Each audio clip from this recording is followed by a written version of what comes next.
Oh. Ooh. I don't know if VTube Studio is enjoying very much the fact that I have a game opened. Well, we're just gonna have to roll with it. Jesus, welcome to. Is this the welcome I get? Is this the welcome I get?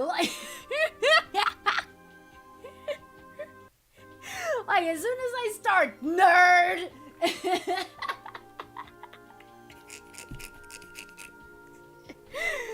I'm kidding. Thanks. Oh man, I hope that the model doesn't glitch like it did the other time. Hello, New Around. Hello, PPA. Hello, Tulu. Hello, anyone who may or may not be watching. Welcome to another stream by Atari, Grand Shaman of Atlantis. Oh man. Seems like it's been kind of too long since last time. And I'm gonna be honest, I did have a little bit of trouble picking what I should play this week, which is why I kind of made a big deal out of it. Again, kinda. Frame rate of the model is very stuttery. I wouldn't quite call that okay.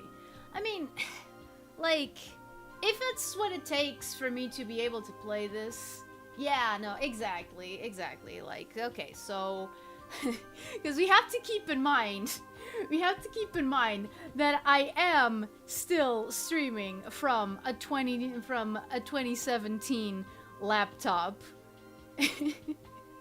which again has served me very well for many years, but yo gal's getting up there in age. Like how old is this? Okay, so if I got it in 2017, that means that it's been 8 years. 8 years. What? 8 years. Yes, indeed. I am indeed a nerd, and I do not mind at all. It's fine. It's fine. But yeah. Just goes to show you can do a lot with not very little, because I wouldn't call my equipment little, but you know, with outdated stuff. Let's put it like that. Also the game capture was not working, and I don't know why. Like it just wasn't working. Like last time that I used game capture was for Maui Millard, and I think that I also had a few trouble with Maui Millard and Cold Shadow at the beginning, but then it went away. I have no idea what I did or what I didn't do. It was weird. Yeah, no, now it's up. Yeah. So yeah. Little bit of background on this game. I have played the original on stream once. I kind of used it as a Zatsu thing. Because it's very much Malert. Actually, Mallard. Oh, okay. Oh, yeah. No, you're right. He's not very fat. So there's no reason why I should call him Maui Mallard. That sounds weird. I've called him Maui Millard my entire life. I've been saying it wrong this entire time. Hooray!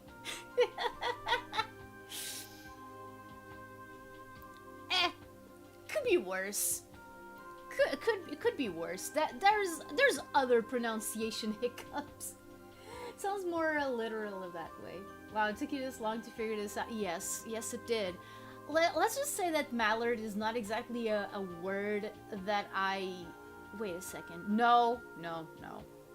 I just thought, no, I don't have... I don't have an excuse. I don't know why I never caught on that it was mallard instead of mallard. When I have watched Darkwing Duck. Like, why, like, they call him Drake Mallard. It's Drake Mallard, not Drake Mallard, you idiot. What the heck? It's like saying Bob Boberson instead of Bobberson.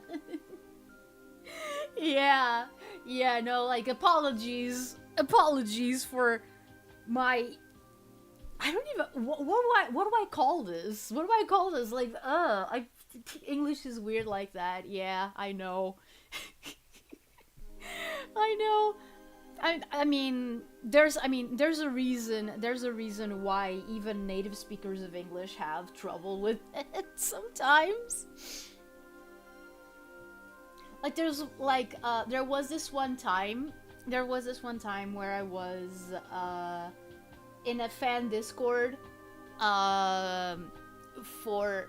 I don't remember what it was, but someone brought up, like, this online quiz about, like, English, about, like, the words that you knew or did not know, like an English knowledge quiz, and I somehow got a pretty high score. Like, out of 10 words, there was only, like, one that I didn't know, and that was like... I beat a bunch of people who were native speakers. Welcome to Atari having an existential breakdown. I mean, are we sure that it's Atari? Are we sure it's not Atari? Like...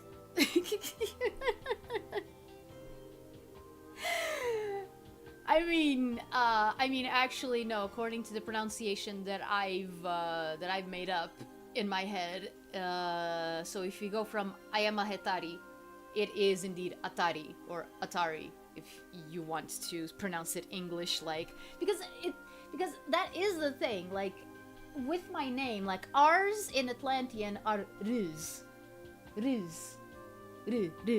so it should be Atari, not Atari.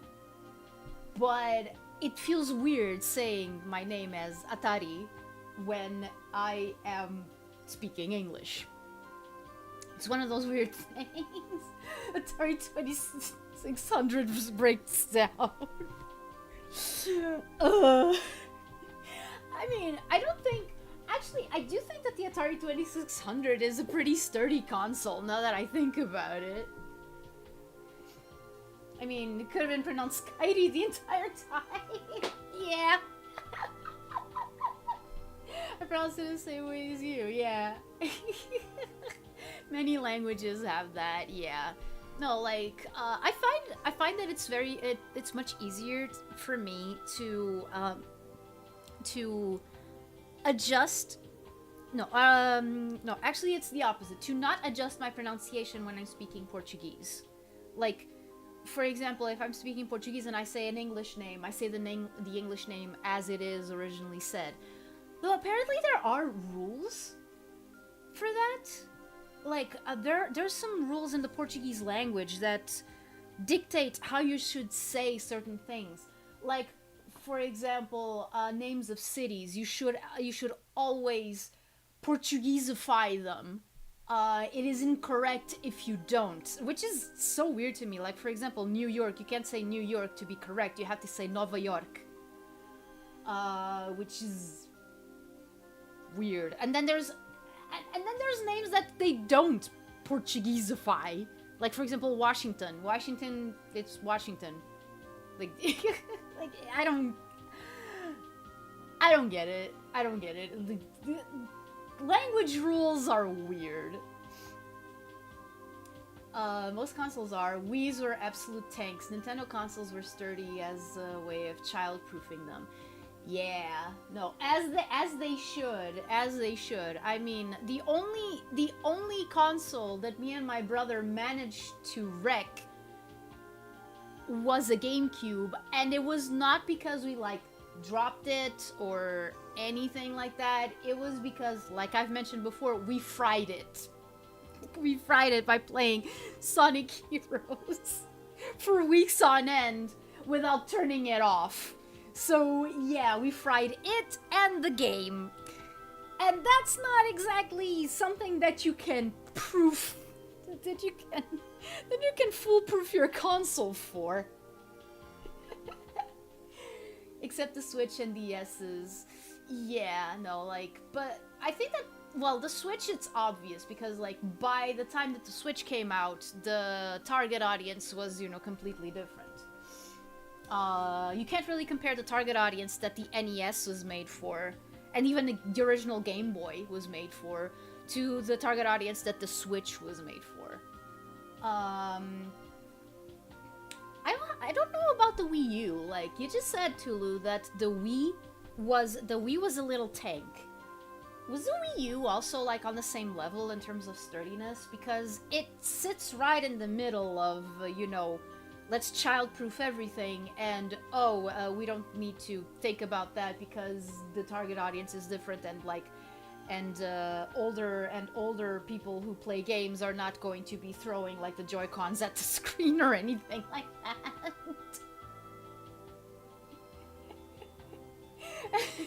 You dunked it in oil? No. No. Oh man, wouldn't have that been something? No. I was never that kind of kid. I was never the kind of kid to make, you know, these weird experiments, like, for example, putting toys in the microwave or anything like that. Probably helps that we only got a microwave when I was already, like, 14. Like, 14, 15, like, I remember it being, you know, super new. But it was super new in one of those cases that it's, like, it's something that you saw in other people's houses all the time, but we didn't have it. We didn't have it because we, you know, we didn't need it. Also, I remember that my dad was, like, vehemently opposed to a microwave. About the same as a Wii, maybe a little lighter. The Wii U is bulky. Oh, yeah. Oh, man. And I just reminded myself that I really need to rebuy Sonic Heroes. I actually have no idea, like, how expensive it is nowadays. Like, Sonic Heroes for the GameCube, how expensive would that be? I don't know, like, about GameCube game prices, like, at all. I remember that when I got my copy of Star Fox Adventures, it was like, no, it was 25. I think it was 25 euros. It was 25 euros, but that was in 2004 already. So yeah.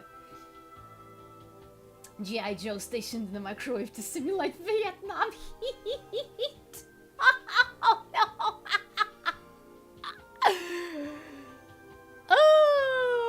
Right when G.I. Joe started, the Vietnam War was still on. That is so weird to think. Because, yeah, G.I. Joe is much older, well, not much, but, you know, significantly older than the TV show. And that is something that I think a lot of people forget. You know, most people tend to associate G.I. Joe with the 80s, but yeah, no, like, it was based on Vietnam War soldiers and stuff like that. Expensive as hell these days. Aw, dang it. But still, I need to move that to the top of my priority list, because it is a game that I want to get back. I want to play it on stream. Because I do have, like, other GameCube games, but they're not, I don't know, like, they're not as, I don't know, like, for example, I don't know how people would feel about, like, for example, Super Smash Bros. Melee stream, Melee. There's another word that I'm not sure if I'm pronouncing it correctly because I've heard it pronounced so many ways, like melee, melee. I legit didn't know that. I was joking. Yeah. I think the Toys That Made Us had an episode on that. Oh, right, that Netflix show. Yeah, I've seen it advertised on Netflix. You know, I've seen the whole thing, but I haven't actually watched it. But it does seem like it would be an interesting watch. The thing is that I don't know how much they're going to lean on the fact that it's how can I put this? How much they're going to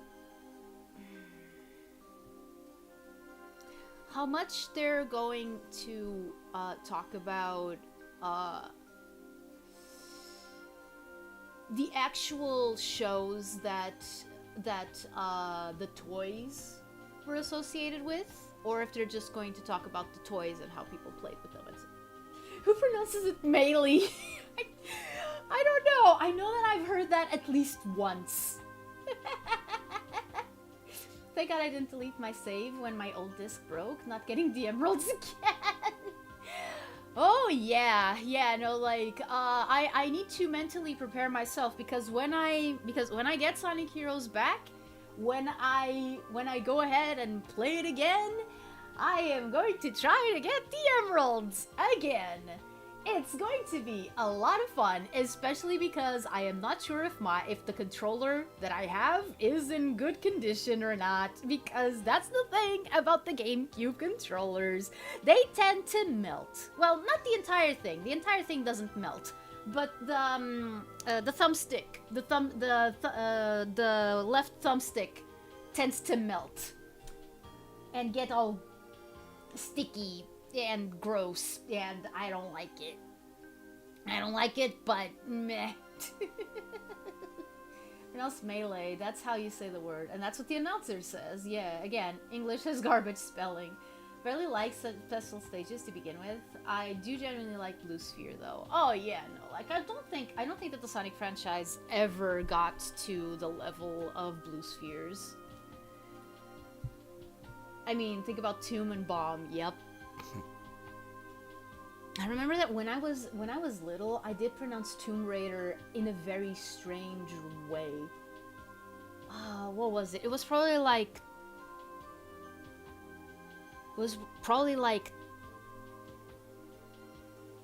oh, right. You know how I pronounced Tomb Raider when I was a kid? Tom Raider.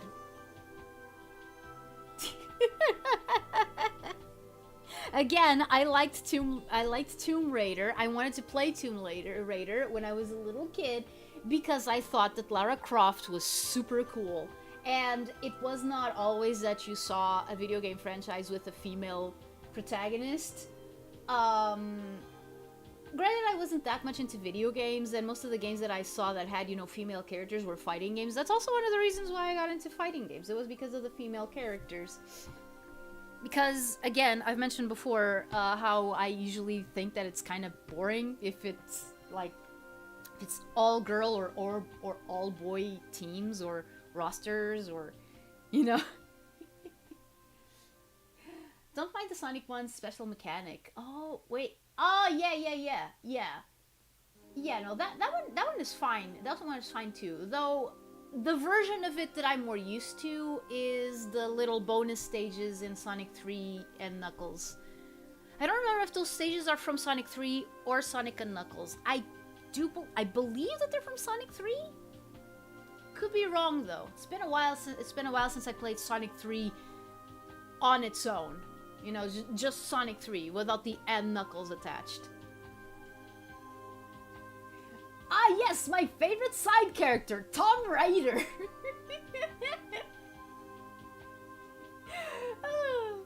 Hello, Neku. You live in the shadows, huh? Nice. Does it get hard to see? Also controlled better in Superstars. Yeah, the slot machine one, yes, exactly. The one that kept stealing throwing away all my rings because I kept getting Eggmans. Like the amount of stress, like when I first played Sonic 3 and Knuckles properly. So we are talking, like, we're not talking about when I was introduced to the game in 1997, because during that time, I only watched other people play. I was introduced to it, but I didn't actually play it. They did give me the chance to play it, but I was like, no, I'm really bad. I'm really bad. No, I'd rather watch you play it. And again, it was only the first level because it was a demo. So it was just Angel Island. The first time that I went from Angel Island to Hydro City was like, whoa, there's more game. There's more game after you beat Eggman and like the waterfall. Whoa. Oh man, wait, are you talking about Sonic Superstars or Sonic 3? Mostly Sonic 3. But I am talking about Superstars a little bit. I think it might be from the Knuckles half. Oh, yeah, no, that would make sense, because I do remember that there are some mini games that are from one and others that are from the other. Like, for example, the Gumball Machine one. I think that one's also, like, again, I don't remember from which one it is. I don't remember from which one it is, but yeah. I played Sonic 3, Disc 1. Does you mean cartridge 1? sorry, like, potato. Recently, and I only got the Gumball Machine for bonus stages. Oh, yeah, no, there you go. If I had looked at your comment, I wouldn't have made a fool of myself. See, I just got Mega Collection Plus, grew up with the GameCube one, and wanted to see what they added. Yeah, no, like, Mega Collection Plus is, like, a super solid...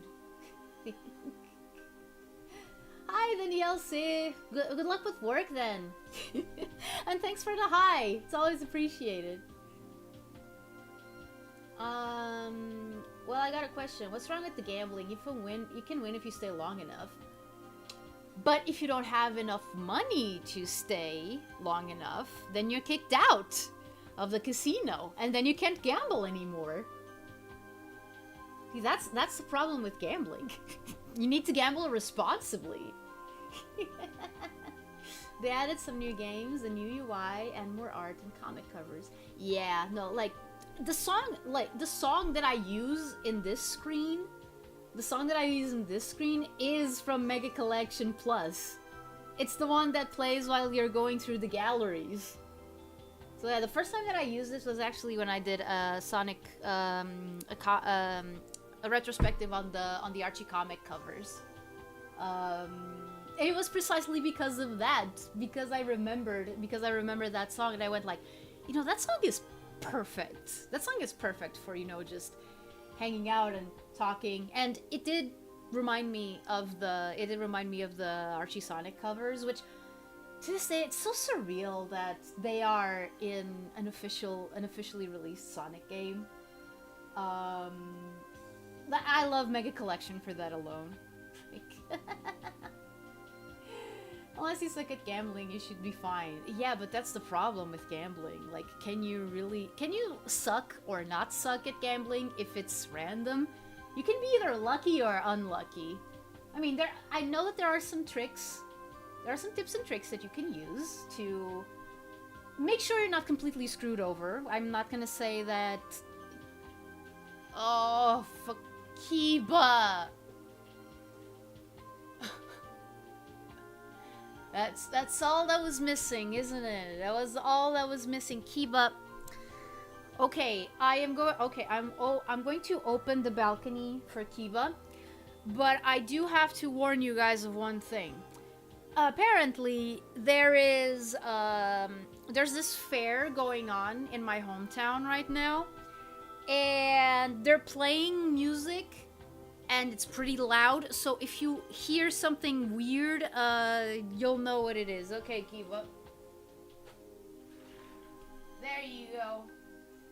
Go be free. Go enjoy the wind on your fur. Hi, Mado. The song was also in Vanilla Mega Collection. Oh, okay. Also the Ooze and Comics Zone. Yeah. Like, isn't Comics Zone also available on Steam, or did they take everything of the Mega Drive out once they released Sonic Origins? That sounds kind of silly. Also, I'm pretty sure that Comic Zone is one of those games that is like super expensive nowadays. We're playing as a hedgehog who goes fast in one game and broke so many laws that life wouldn't even be his full sentence in jail. I think being responsible of the conversation. Okay, no, fair.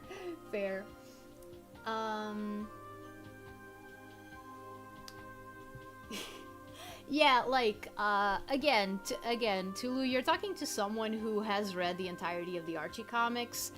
There are some things that have escaped my memory simply because, you know, it's been a while since I read them. Hence why when people mentioned, oh, Sonic Mega Drive, the comic series, I was like, what is that? Is that an IDW thing? No, it's Archie, and I'm like, oh, right, it is. Like, I forgot about it because I was super late in the comics run. But yeah, no, like, I'm a fan of the Archie comics, so I apologize for that. I know that the Archie comics are kind of they're kind of controversial in a few ways, but yeah. Charmy with the LSD hot dog. Yup. Oh no, he's got dandelion dewdrop poisoning or whatever it was. Oh man.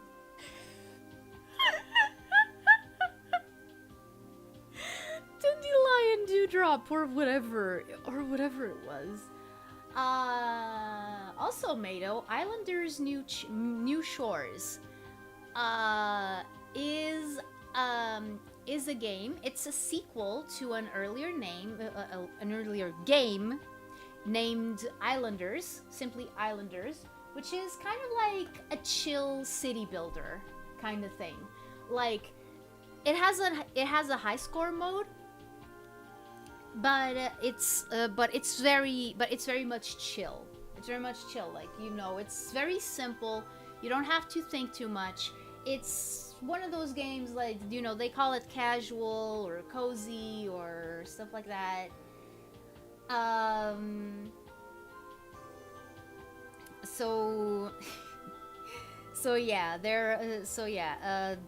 game is like on that level, and it got a sequel that was released back on July 10th, so like exactly 1 week ago. And I was only made aware that it was going to have a sequel like 1 week before that, and I went like, you know, I very rarely play games, you know, close to when they release, so, but I do know that I'm pretty sure that I'm gonna like this one, so yeah, why not? Why not play this? Like Animal Crossing, I mean, you don't have characters, it's just you, the buildings, and the island, basically. No, it's not a life sim. It's not a life sim. If it was a life sim, maybe I would spend even more time with it. Looks at my 1,000+ hours on The Sims 3, which, oh man, I just made myself sad. Because I had to uninstall The Sims 3 from my computer because my computer has like 2 partitions. One that is, you know, mostly for like for the computer to run itself, and another one that was, you know, for, you know, data storage and all of that. And The Sims 3 was in the partition, it was in the running computer partition. So after some years, I had to uninstall it because I needed other programs and I needed to make up the space, and I couldn't move the whole, the folders from one place to the other. So I uninstalled it. All of my mods gone. All the cities that I had made gone. All the sims that I had made gone. So yeah. I have to apologize for liking what you like. Even if I don't personally like the Archie comics, no one should be shamed for enjoying what they enjoy. Yeah, no, and like when I say that I enjoy the Archie comics, there's various levels. There's various levels to my enjoyment of the Archie comics, because among other things, there are very different ages to the Archie comics. So like when I say that I love the Archie comics, what I really do mean is I love the world that they built. I love the world building and the lore. And I mostly love Ian Flynn's take on the Archie comics, like in general. Like when he took over as lead writer, I think that's when the Archie comics really started to hit their stride. And my favorite time of the comics is still the post Super Genesis wave era, which was a bit of a double-edged sword, because on one hand it was because on one hand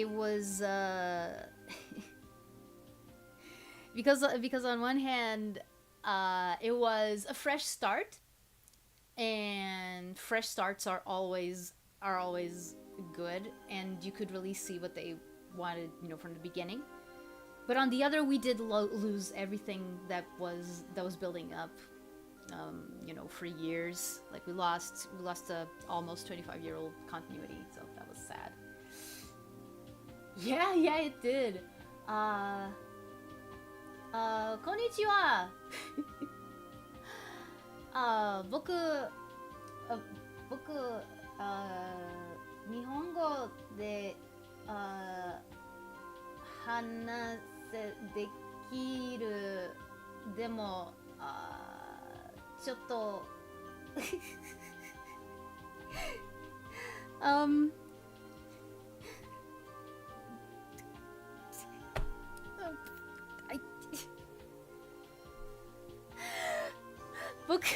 僕の日本語はとっても悪いです。ごめんなさい。I need to work on my Japanese. I need to work on my Japanese, honestly. Yeah, I love Chill City Builders. Thoughts on God games? I haven't played a lot of those. I haven't played a lot of those actually. So I can't really say much about those, but they do seem fun. But I don't know. I like being a little bit closer to the action, if you know what I mean. Okay, no problem. Thank you. Thank you, Hyoka. Thank you, Hyoka-san. Thank you. Well, that was an interesting interlude. Me coming to face with my ineptitude in Japanese. I bought a Pokemon kids book from Pokemon Center. Me too. I don't speak English. Yeah, that's okay. That's okay. But yeah, I did buy a book from the Japanese Pokemon Center. It's from the Monpoke series, which is a series of picture books for little kids. It's all written in hiragana, so it's fairly easy to read. It's called Pikachu to Umi no Takara Sagashi. That's what it's called. And it's about Pikachu and his friends and they go to the beach, and then Piplup shows up, and he's like, "Oh, there's this treasure. I got a treasure map. You want to see?" And they're like, "Oh, yeah, sure." It's one of those really, really charming, really charming little stories, and there's quite a few things that I can actually understand in it. Others that I'm like, oh wow, okay, these are verbs that I've never seen before, or that I have seen but I never, never caught on. Again, oh, sorry, microphone, sorry. Again, I got my start in Japanese with Sonic X in Japanese. Again, that's also one of the reasons why I play Sonic games in Japanese. It's because those are legit my favorite voice actors, and that's how I started. That's how I started learning Japanese, and how I started enjoying the Sonic franchise, to the fullest. Like, I didn't. Like, no, Ryan Drummond is not my reference. My reference is or Jason Griffith. My reference is Junichi Kanemaru. Like, totally.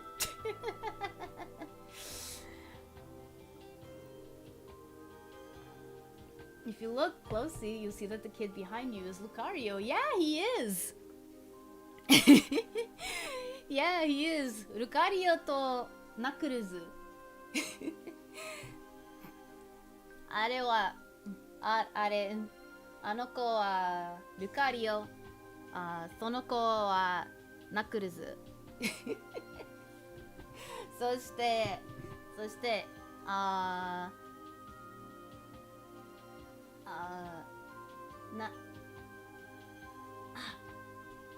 how do you say some in Japanese? I want to talk about the consoles. I want to talk about the consoles that I have over there. Usually, I know I'm pretty good. I'm pretty good at like Japaneseifying like English, like. But yeah, no. The reason why I have a Lucario over there is because he's my favorite Pokemon. It tends to vary between Lucario and Riolu, but I mean, I think that it's safer to say that it's Lucario. Holy crap! Wait a second. Wait a second. I need to do some research on this. Wait. Hello, Filmrot. You haven't missed anything so far. Because I haven't started playing yet. I've just been talking and chilling about a bunch of things about Sonic, obviously. Attempting to try and speak Japanese. Which the results are not very good, because my Japanese is super limited.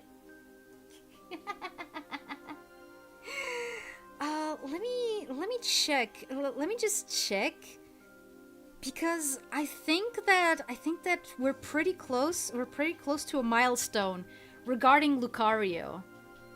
Let me see.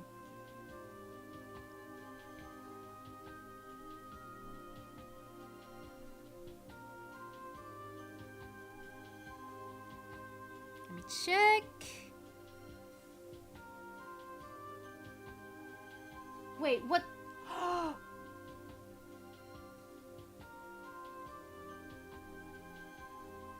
Dude! It's been 20 years! It's been 20 years since the movie came out! Since Lucario and the Mystery of Mew came out. Or, in Japanese, Lucario to Hado no Yusha. No, Mew to Hado no Yusha Lucario. Yeah.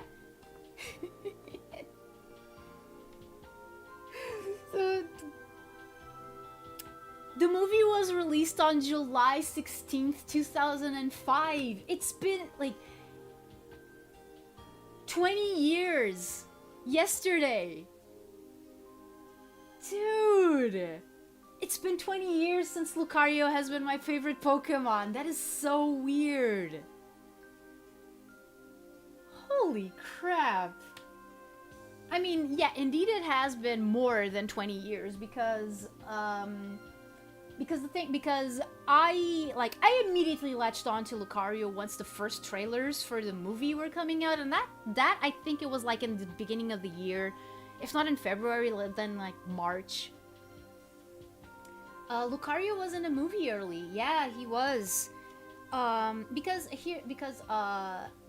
something that I've always kind of wondered what the Pokemon Company was thinking of doing. Because here's the thing, for a while, like, I feel like the Pokemon Company wasn't too enthused, wasn't too confident in Generation 3. Which is a shame because it's one of my favorites.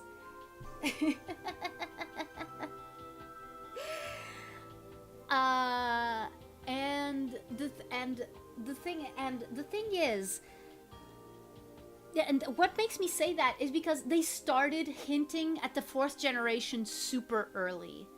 Like, let's put it like this. Pokemon Ruby and Sapphire came out on the very last day of 2002 in Japan. And they came out in 2003 in the rest of the world.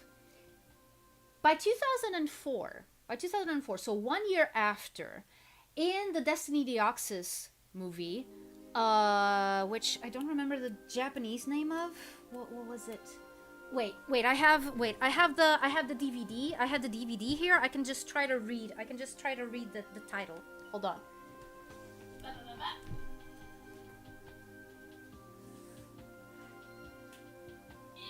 Come here.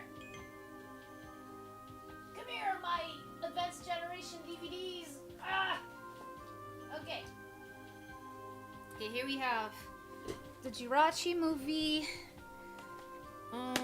Deoxys movie. Here it is. Okay, so Reku no Homonsha Deoxys.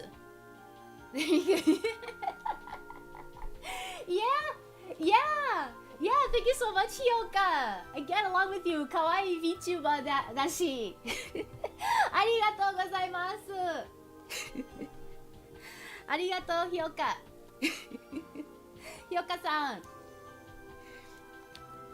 But yeah, so like right in this movie, in Destiny Deoxys or Reku no Homonsha, they were already hinting at Munchlax.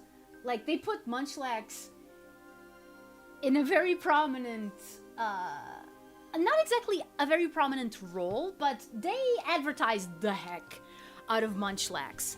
And keep in mind, like, Gen 3 was barely 1 year old when they started doing that. And then the same thing happened with Lucario and the Mystery of Mew. Like, this was still smack dab in the middle of Gen 3, and yet they decided, okay, no, we are not going to advertise Hoenn anymore. We're going to make the anime be set in Kanto. Man, way to make me feel old referring to how Lucario came out 20 years ago, yeah. Yeah. I am Japanese VTuber. Nice to meet you. I hope to see you again. 僕もひよかさんまたくれねI really need to learn Japanese properly, because this is just not gonna cut it. This is not just. I need to be at least trilingual. I need to know Portuguese, English, and Japanese. And then Spanish and French as well. And probably a bit of German. That's also useful. And Italian. I can understand Italian, but I can't speak it.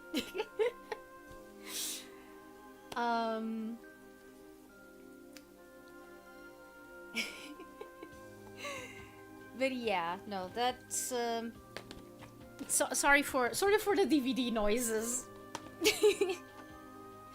But I am pretty proud of having this. I also have the one that's kind of based on Atlantis, kind of, because the one that was supposed to be based on Atlantis was Pokemon Heroes, aka the Latias and Latios movie. But then they went like, oh, we didn't really catch the memo. Again, Gen 3 getting the short end of the stick, and that was not that was not even a Gen 3 movie. That was at the end of Gen 2. So yeah, no. Okay, so that's based on Atlantis. Nah, we're gonna make another version. We're gonna make another version of Atlantis with Pokemon Ranger to Umi no Oji, Manafi. Yeah, with the prince, with Manafi, the prince of the sea, which is a movie that my original design was Atlantis no Vtuber. Hi. Hi. それは僕です. It's really weird that I'm using boku to refer to myself, but then I'm using desu and like that I'm using, more polite ways of speaking. Like, I would never refer to myself as ore. That just sounds wrong. I'm gonna leave that to the boisterous. I'm gonna leave that to the boisterous boys, like Ash. I like how you use boku pronouns because your Avi is a boy. Yeah, exactly. Exactly. Left you something in the Discord? Check it after the stream. Okay, I will. You're a boy. What are you on about? No, I'm just going on about the whole thing of mixing boku with quasi. It's not keigo. It's not actually keigo, because keigo is like super ultra polite, and that's not what I'm doing. No, it's what I'm saying is usually when you're like in a more informal setting, you don't use like desu or masu or those ends to like verbs and sentences and whatnot. Usually you abbreviate them to da or something like that. But I gotta be honest, it's being a little bit hard for me to remember, like, for example, what a more informal version of, for example, arigatou gozaimasu is. I mean, one thing that you definitely do is you take out the gozaimasu and you just end up with arigato. But yeah. Portuguese, Japanese, English, and Atlantean. Yeah, man, I really gotta work on that. On learning the Atlantean language that is totally not made up by a certain someone who is trying to make a story based on Atlantis.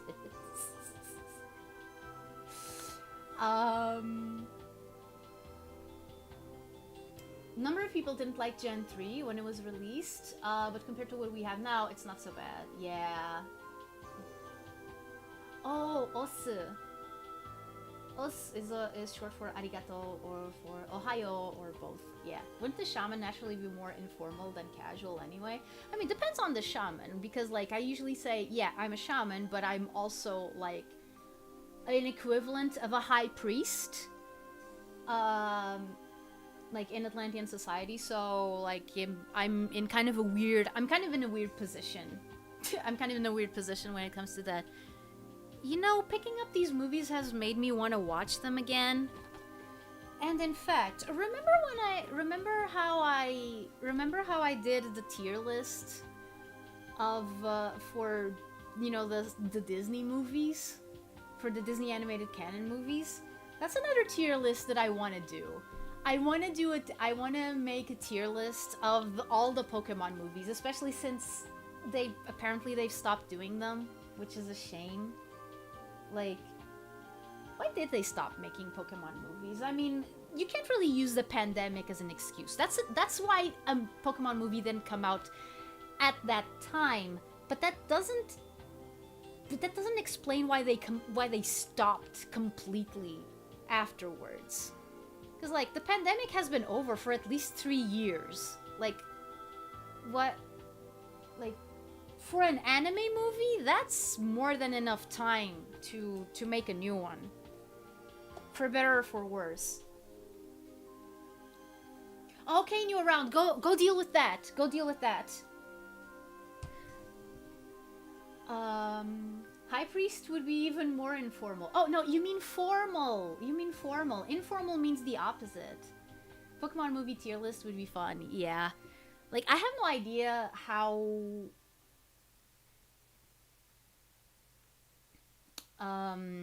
I have no idea, how many people have actually watched, all the Pokemon movies? Because there's quite a few. Like, how many are there? Like, Mewtwo Strikes Back... No, Mewtwo Strikes Back Evolution is movie 19, if I'm not wrong. Then you had, Pokemon... I Choose You. Oh man, no. When did Mewtwo Strikes Back Evolution come out in relation to the others? Because you have the Power of Us. No, the Power of Us predates Mewtwo Strikes Back Evolution, doesn't it? Ugh. Okay. My brain is doing loops. Will you include Detective Pikachu? That's a tough question. That's a tough question to answer because when I think of doing these tier lists, I like to think of some. I like to have some consistency. Basically, which is basically. I'm gonna give you an example, and I did talk about this in the actual stream for the tier list of the Disney animated canon movies, but I'm going to give you an example of things getting a little bit weird when it comes to doing those that sort of thing. Okay, so you guys know Aardman, right? The British animation company responsible for Wallace and Gromit and Shaun the Sheep. So they released a bunch of movies. So if you wanted to, you could also make, for example, a tier list of the Aardman movies. And that's all fine and good. You just list all the movies that they actually made and just rank them according to your preferences, or if you want to make it a little bit less subjective, like me and my brother tried to do for the Disney animated canon tier list. You just do whatever you want. It's Aardman. There's like it's clear cut. Now when it becomes a little bit screwy is when you go, okay, so I made an Aardman tier list. Now I'm gonna make a DreamWorks tier list. Lo and behold, there are Aardman movies in there that you already did a tier list for because it was Aardman. But they are labeled as DreamWorks movies. And it's kind of weird, like, because here's the thing. Unlike, for example, the Pokemon movies, or the Disney animated canon, or Pixar, or something like that, DreamWorks is a bit more weird, is a bit weirder when it comes to that, because they also put the DreamWorks label, again, on Aardman movies, which were not actually produced by DreamWorks. But if you go and look at the lists, the Aardman movies are always there. They're counted. Like, they count as DreamWorks movies, which is very strange to me. And if they're not there, it feels like something's missing, especially if you're talking about 3D movies like Flushed Away.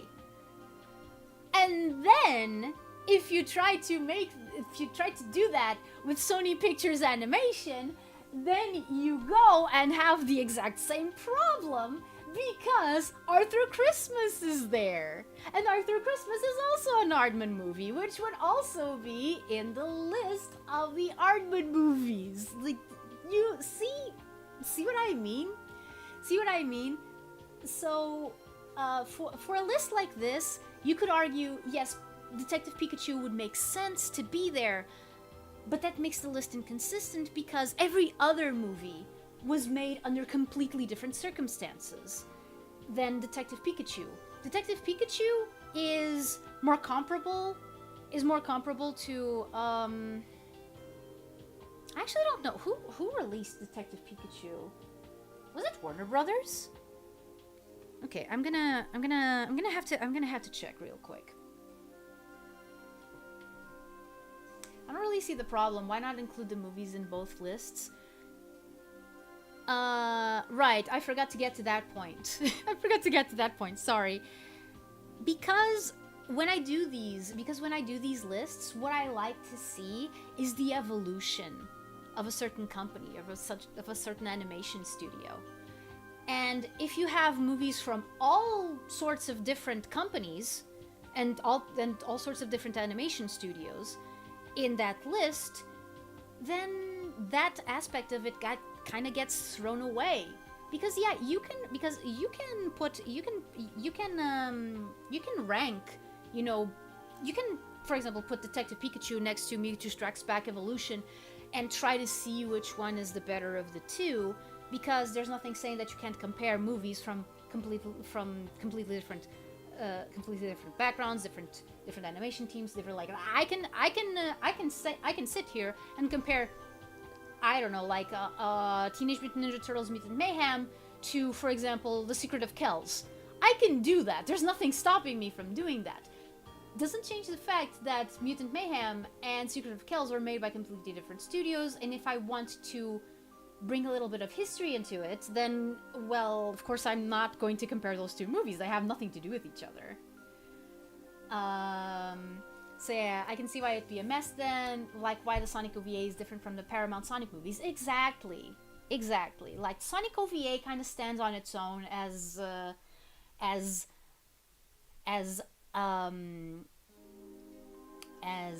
representative of what the Sonic franchise was at that time, but since they didn't make any more of those, again, it's completely alone. Kind of like Detective Pikachu. It is a Pokemon movie, but it's not going to tell me how OLM evolved in terms of storytelling, in terms of technique, in terms of what are we gonna do with the franchise this time. Like, it's not gonna tell me any of that. It stands on its own. So yeah, like, if I wanted to make, like, which is why then you have to think about what exactly you want to make, because if you want to rank, like, for example, all the movies of a certain franchise and, like, actually look at the franchise as a whole and not as a series, then you could include Detective Pikachu. But again, there's only one of it. It's what is it new around? Is it late? Is it late? I mean, okay, yeah, no, I know that it's been an hour already. Or Mario Brothers 93 to the new movie. Yeah, like, so you can compare them, but they were made in completely different times by completely different people with completely different philosophies. So they're fun to compare. They're fun to compare. But if you were to make, like, a tier list, for example, of Illumination movies, the Mario Brothers movie would have to be there, but not the 93 one. I have to be that guy. Yeah, I know. Let me just I'm just going to check who released the Detective Pikachu movie, and then we're gonna go to the actual island. Detective Pikachu. Detective Pikachu, blah blah blah.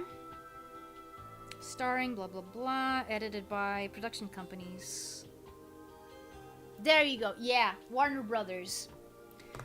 Warner Brother Pictures. Warner Brothers Pictures. Like, for example, Detective Pikachu has more in common with, like, Space Jam than it does with the rest of the Pokemon movies, honestly. That is very strange to think, but it's also true. It's also true. Or if you want to be a little bit more, if you want to be a little bit more on the nose about it, it has more to do with Cats Don't Dance. Except for the fact that Cats Don't Dance is a fully animated movie and Detective Pikachu is only animated where the Pokemon are concerned. So yeah. Atari Filler, yeah, Park. I don't get the difference between a franchise versus series. Okay, think about this. Teenage Mutant Ninja Turtles is a franchise. The 1987 Teenage Mutant Ninja Turtles TV show is a series within that franchise. That's I think that's a good way to put it. Or for example, there's the Sonic the Hedgehog franchise, and then there's different series in it. Like, for example, Sonic X is a series within it. Sonic Prime is another series that exists within it. Even within the Sonic franchise itself, in the main game, you have the main game series and the spin-off series. So series are part of a franchise. Like, if a franchise becomes big enough, then it has multiple series within it. It's yeah. I see you've eaten your yapaya salad today. I actually ate salad. Chickpea and tuna salad.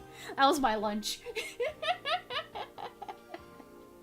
Okay, let's, enough yapping, let's go to the game.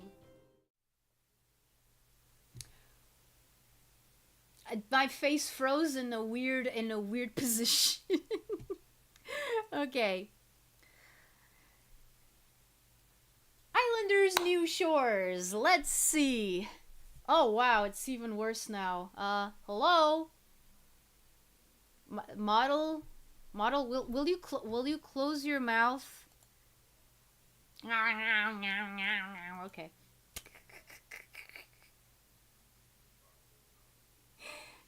Yeah, but sometimes I feel like it can be blurry because sometimes it's hard to determine what's part of the same series within a franchise. Yeah, no, exactly. And and I'm someone who, as you can tell, loves putting things in little boxes.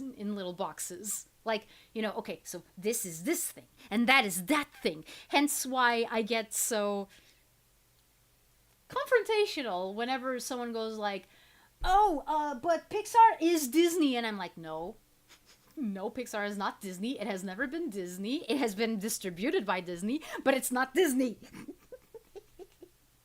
Model and chat are both lagging out. Oh, man. Okay, everything, really? Am I going to have to turn off the model? Am I gonna have to turn off the model? Like, I wasn't aware that this game would be that heavy. Like, it didn't feel like that. Again, need I remind you that I have played, like, when I was testing out my model, I tried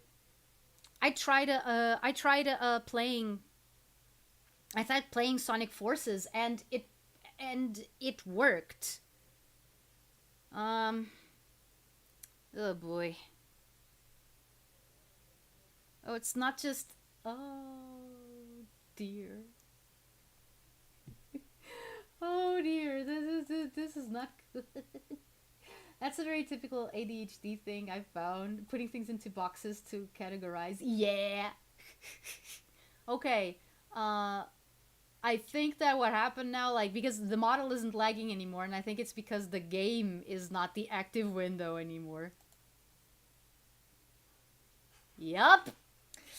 There you go. Okay, let's try to put everything at its lowest. No, that's all camera. That's all camera stuff. No. Oh wait. Graphics. UI scale, brightness, day and night cycle, yes. Fog density, low. Anti-al... The turning off anti-aliasing...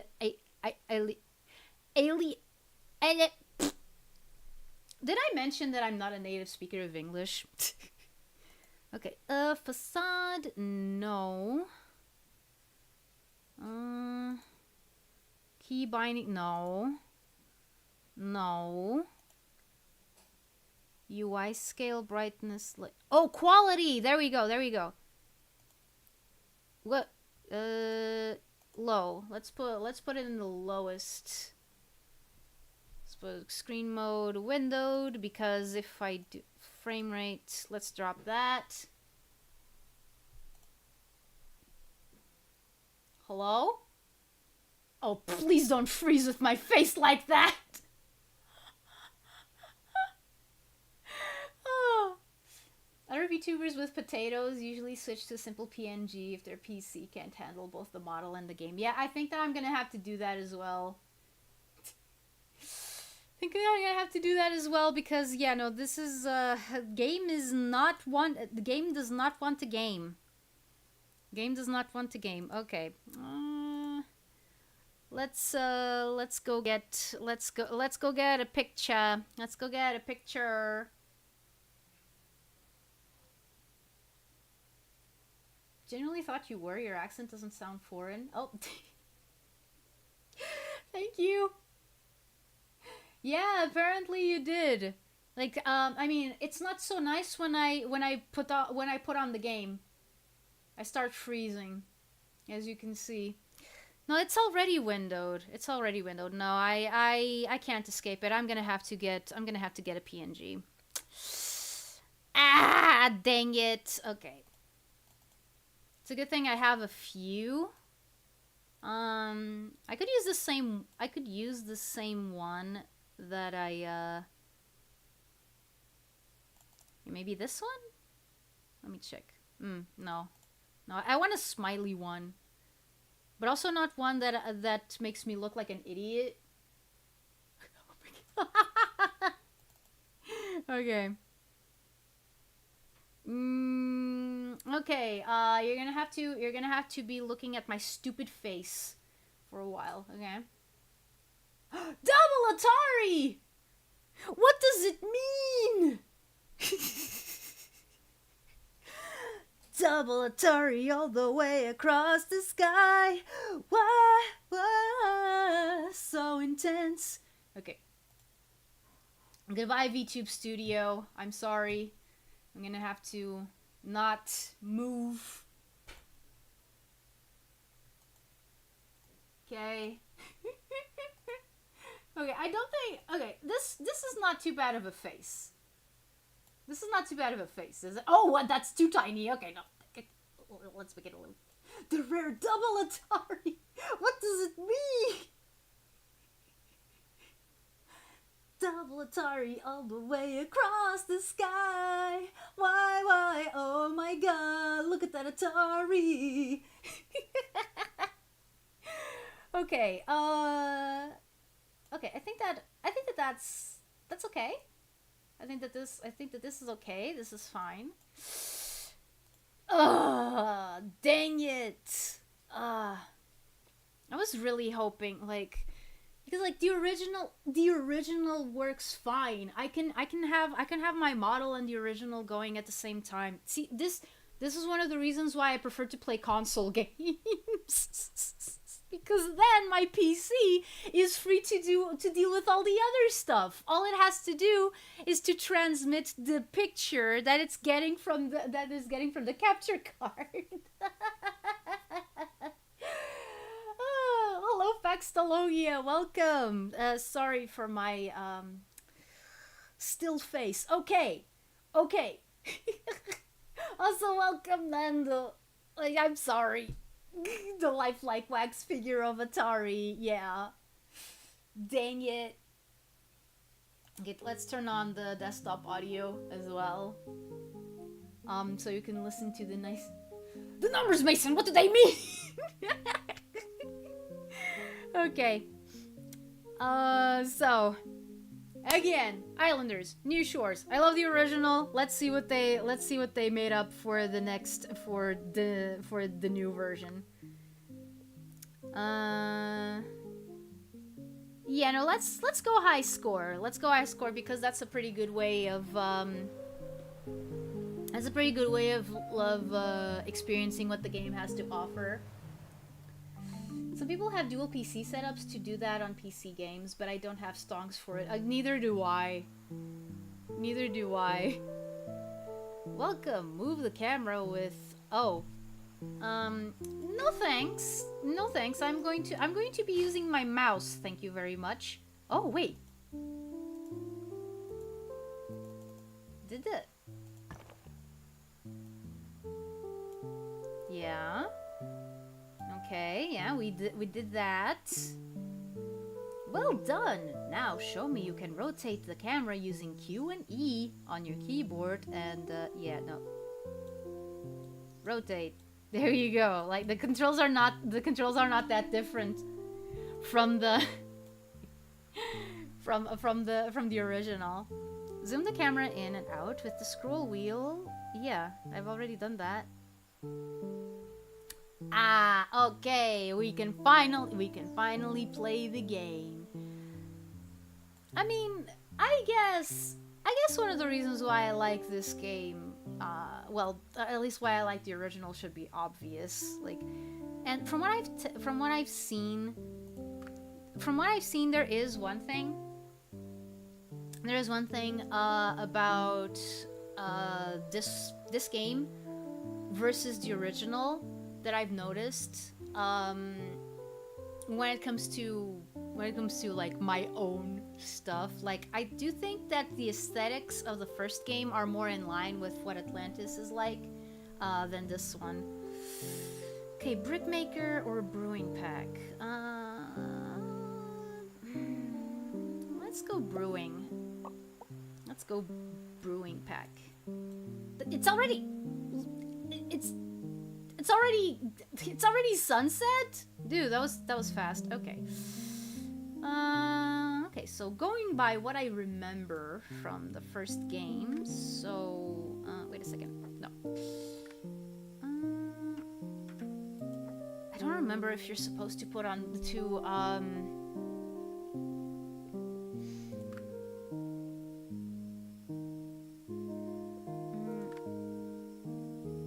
Okay, I think that you're supposed to put in the fields first, and only then the place where they're processed. Yes, turn around. Oh, the little sounds. The little sounds. Yeah, that's definitely different from the original. When you're placing a building. Wait.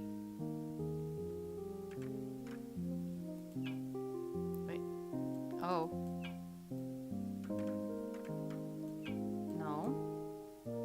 The right mouse? How am I? Whoa. Whoa. Okay, I don't think I'm gonna be using that a lot. Wait. Okay, so hop, hop, hops, and then more hops, and then the brewery next to the hop fields, because that's what makes sense, right? Wait a second. I think that maybe the entryway makes a little bit more sense to be a little bit closer to the fields. Okay. Whoa, this is different.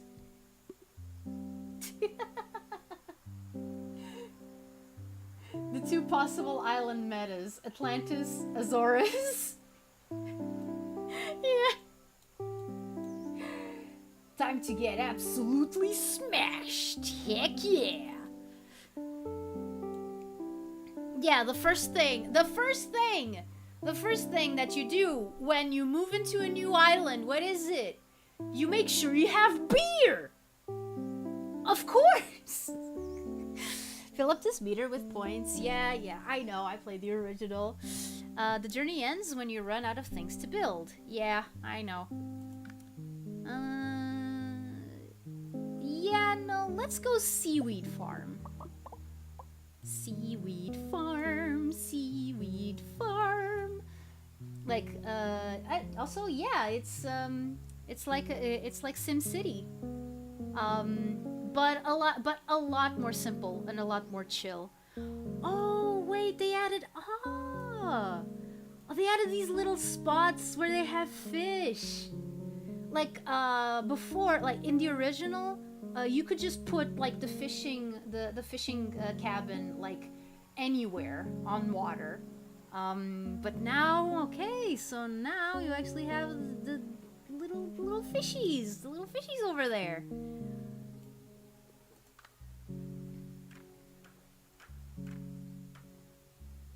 Also, may I just say that seaweed farming is something that fascinates me, and something that when I first thought of Atlantis, I didn't take into account, but it makes perfect sense. Okay, no, that one didn't. I don't think that one was in a good spot. Yeah, there we go. Beer is great to go for the beer belly build. Yeah, I mean, I hope I hope I don't get that much of a beer belly when I'm older. I really don't want that. Because it will ruin my aesthetic. Okay, so seaweed farm. We have plenty of beach space. Base score +4. Oh, right. The seaweed farm, if it's not close to like the actual, if it's not close to the actual place. Okay, I'm gonna guess like that the main city is going to be like close to here. So yeah, let's just put this here on the shore, and maybe a bit close to the brewery, so that people wouldn't have to commute for too long. Oh, dude, wait, does that? Wait. Does that interfere with the fishing? Oh, yes, it does. Okay, it has to. Okay, we have to put it facing the other way. Whoops. Oh boy. Okay. And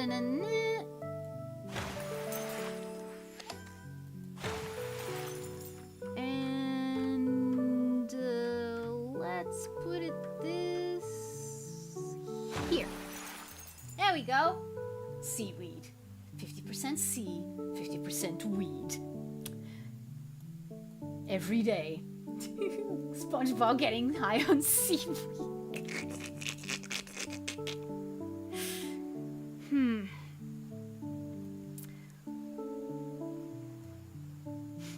Okay, like, my instinct tells me go to city, like, immediately, but I don't know, maybe, like, how can you build a city without bricks? So we're gonna give them bricks. We're gonna give this bricks. I just remembered when the disease was a thing. That what the shorthand that Cadicarus used for it was bricks. Just bricks. Just a wall of bricks. Okay, sand pit. Okay. This looks a lot better than it did. This looks a lot better than it did back in the original, actually. Maybe you can use scarabs as skirts.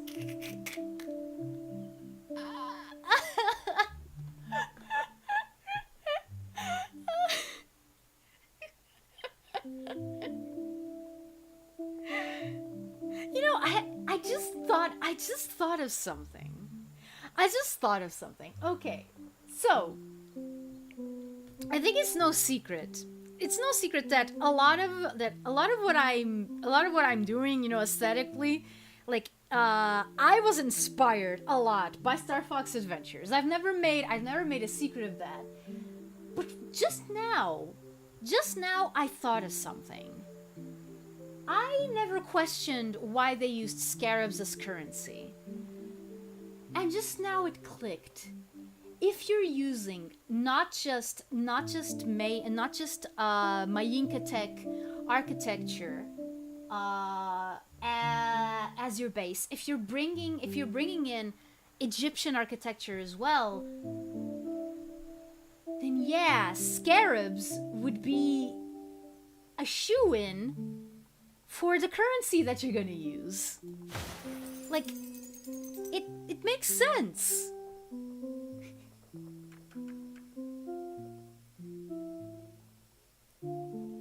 It makes perfect sense.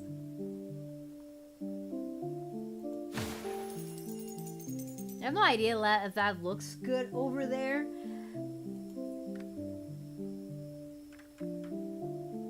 I'm trying to, like, when I do this, one of the things that I like doing is imagining, okay, so the people who live here, where do they work? Where do they do they live in the buildings that they're actually that they work in?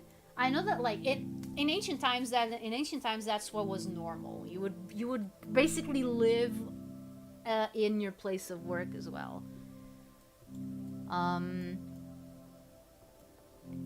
With some exceptions. Okay, another brickyard. Wait, that no. Wait a second. I mean, I can already ask for a different thing.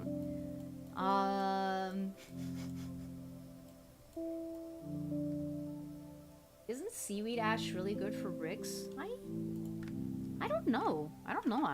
Honestly.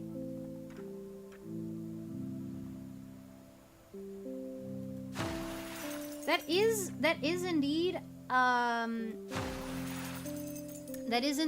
a field of study that kind of escapes me. Not getting to fight General Scales is funny and disappointing at the same time. Yeah. They had a whole battle theme ready for him, and you only hear, like, the first 2 seconds! Rare were notorious for being trolls. Yeah. I honestly don't know about that. Like, I honestly don't know if that was a case of them being trolls, or if it was just, oh crap, we just got bought out by Microsoft. We need to get this through really fast. Okay, have we programmed the General Scales fight? No, we haven't. Okay, so we'll just Andros. Just Andros. Hello, Flavio Rizzo. Welcome.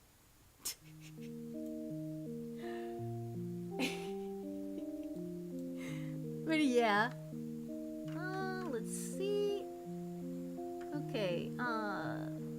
I'm trying to distance myself from the original. And not thinking, oh, this would be a great place to put the shaman. Imagine that, me being worried about where the shaman's gonna go. Silly, right? Okay.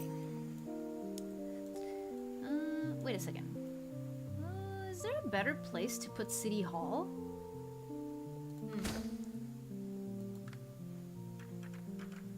You know, let's put it.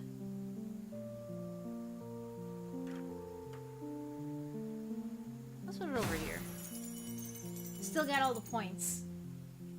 But the Diddy Kong Racing CD isn't usable because it doesn't fit in any player, because it's shaped like Diddy Kong's head. It can't be accidental.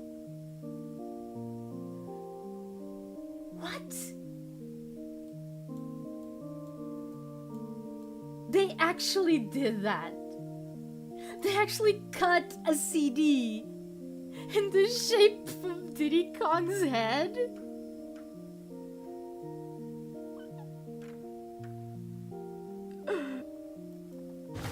That's amazing. Oh, wait a second. Where's the entry point? Where's the entrance to this? Oh, did I have the entrance? I had the entrance facing like the town hall. Like, you can't enter this house. It's forbidden. Okay. This mansion, I mean. Oh man, I hate mansions in the original game. Okay, now a house. Oh, that's a different shape for the house. That's a different shape for the house. Interesting. Okay, let's put it over here. Let's put it over here. I love the aesthetic of this game. We were just talking about Star Fox Adventures, and I think that this would fit right at home in it. Like, if you actually had people living in Dinosaur Planet. Okay, so I got more seaweed. I got more seaweed farming to do. So we're gonna have this. Does it make sense for seaweed farmers to be reclusive? I don't think it does.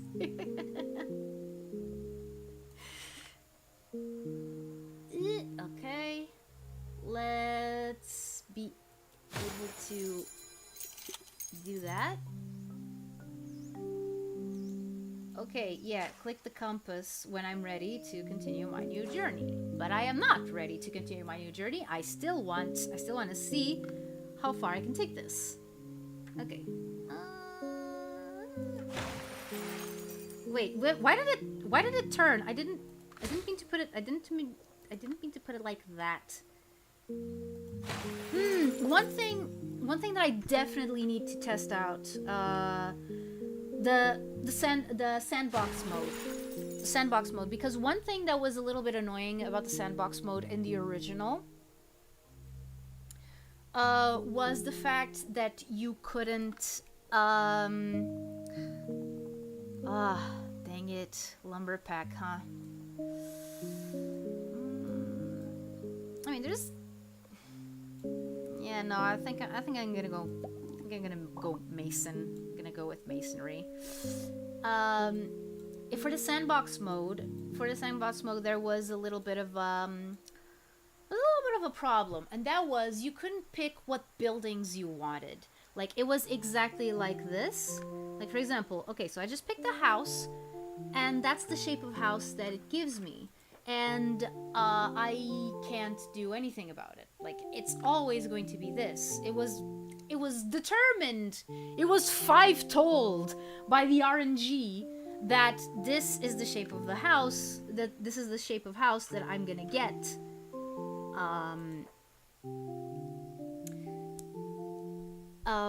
And that gets a little bit annoying in the sandbox mode because you're trying to build according to what you want, and basically if you get like a bunch of houses that all look the same, it kind of I'm not gonna say that it ruins it, because that's not true. Like, it doesn't ruin the experience completely. Like, that would be extremely hard. Also,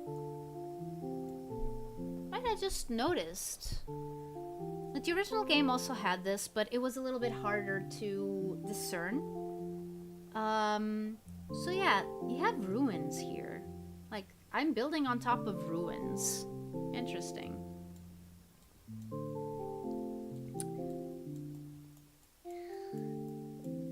And I don't know if they thought of this like this. I mean, obviously they did, but I don't know if that's what they also had in mind for the original. Okay, so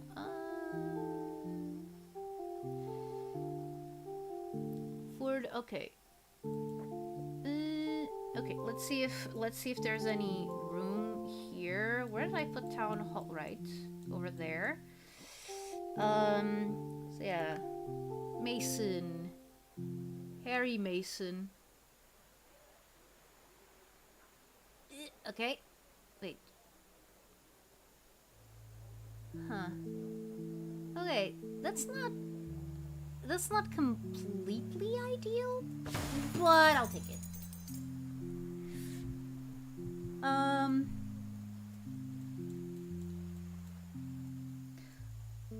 I forgot. Oh man, I forgot what I was gonna say.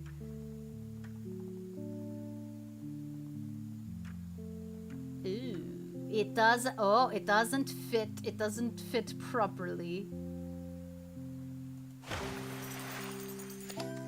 But I'm gonna pretend that it does.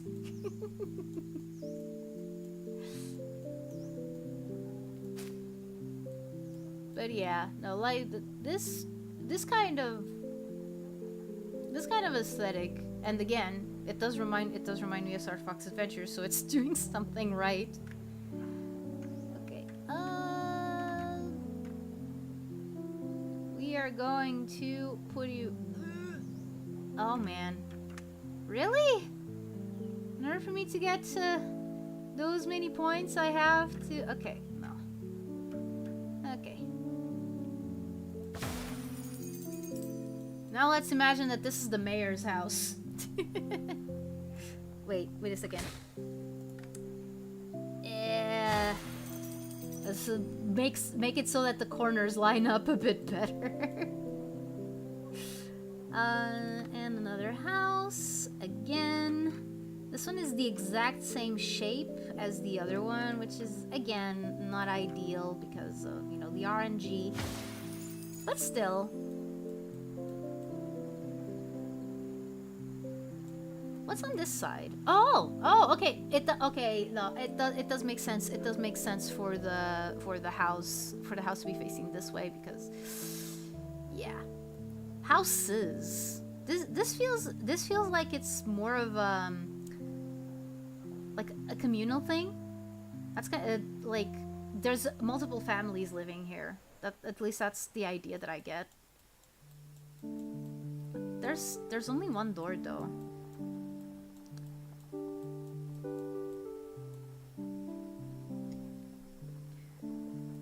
Where do these people come from? What are they doing here? Why did they decide to come to the island? And then Plato would come in and say, "What do you mean? What do you mean where did they come from? They sprouted from the earth. What are you, stupid? Are you stupid? Are you blind?"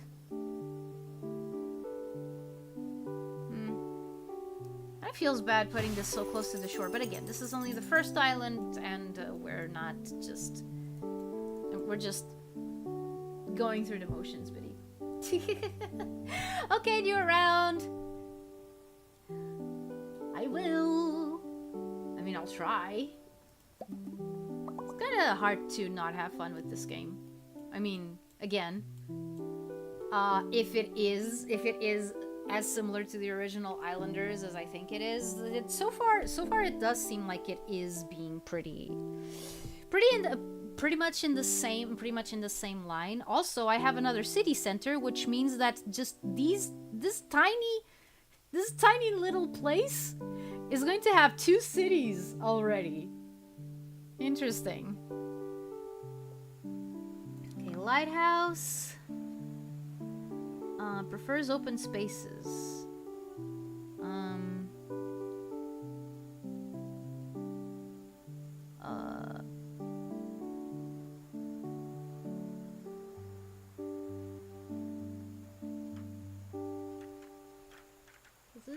Does it make a difference where I put it, like rotation wise? I don't think it does. Okay. Oh, hey, I already got an achievement. Amazing. Okay, so if there's a lighthouse over here, I think it makes sense to make a little city here on the beach. Now, should it be like nestled on this side, or should it be... I know, I think it makes sense for it to be facing this way. So that's what we're gonna do. And we're gonna put it right here.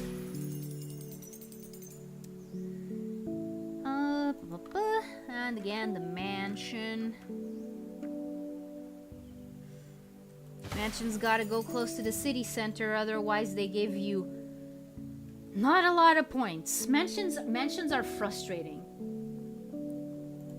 Mansions are frustrating in this game. Oh, dude,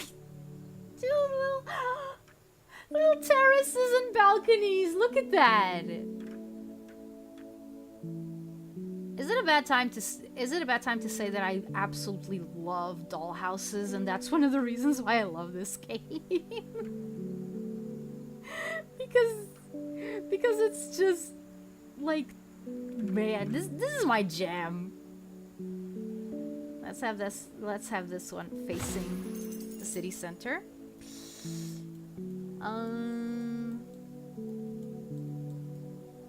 Let's see. Oh yeah, more hop fields for the brewery. Let's make all the beer. All these people who live in this house.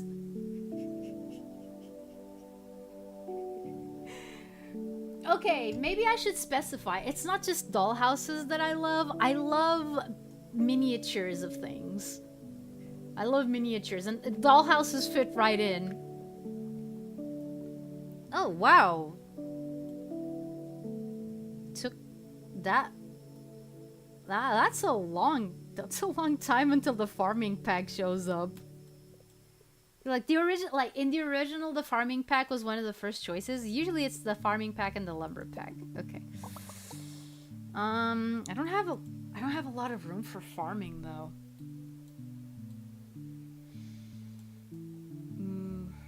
Yeah, there's the lighthouse up there.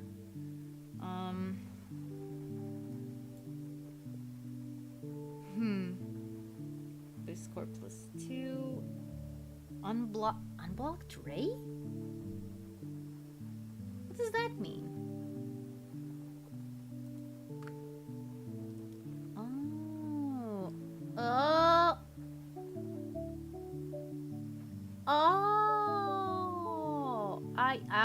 I get it. Okay. Then maybe this mill is going to go up here.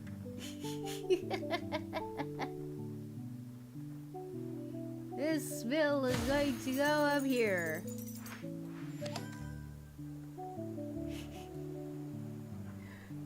And the wheat field. That's some super tall wheat. Look at that. Let's put it in the corner so that I have more room.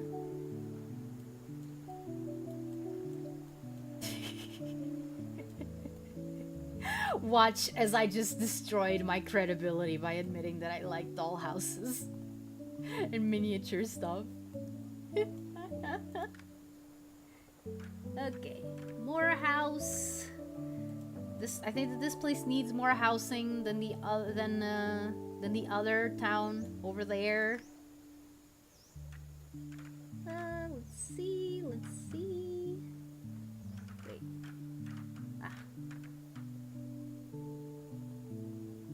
Which used to be taller. Wheat used to be taller before it was bred for industrial harvesting, but not that tall. Yeah. Wait. Am I blocking off? No. Okay.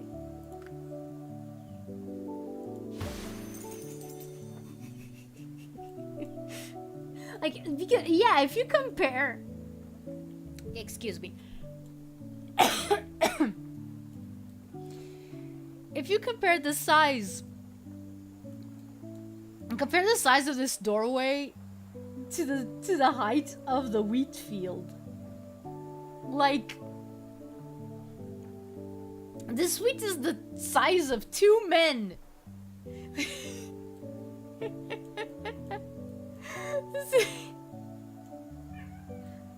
Oh, Luna, what is it? did you guys hear that? She just meowed pretty loud. So let me check one thing. Oh yeah. I mean, my brother is probably already home. I don't understand why she's acting like, oh, you are the only one who can sustain me. Probably.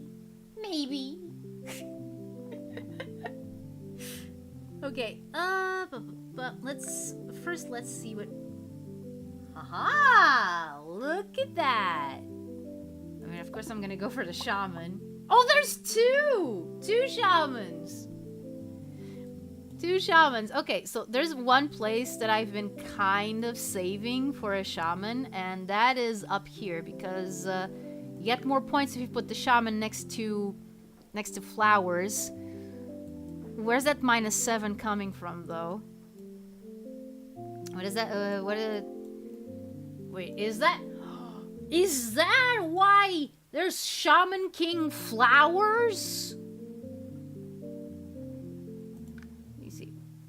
Prefers confined space? Oh, okay. That kind of throws me off. That kind of throws me off, not gonna lie.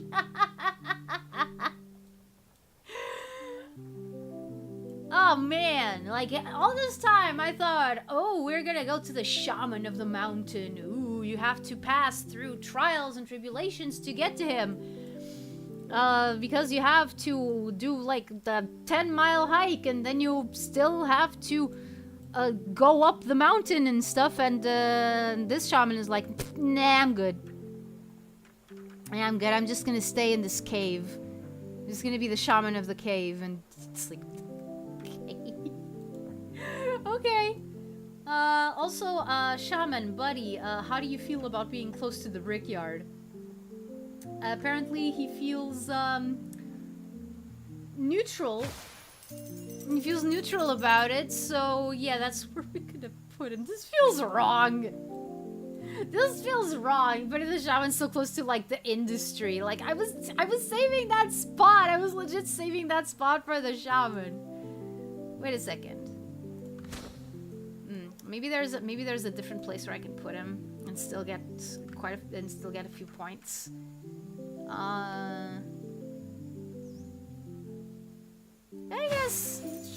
I guess here you get the same amount of points. Oh wow, that's completely uncentered. Hold on. My OCD won't stand for this. Okay. That's much better. Okay. Still confined. Still close to town. We have another one. Where are we gonna put this one? Where are we gonna put this one? There's like in the first game, the shaman was yeah, you gain points from putting him you gain points for putting him next to the seaweed fields for... Oh! I just realized why that probably is.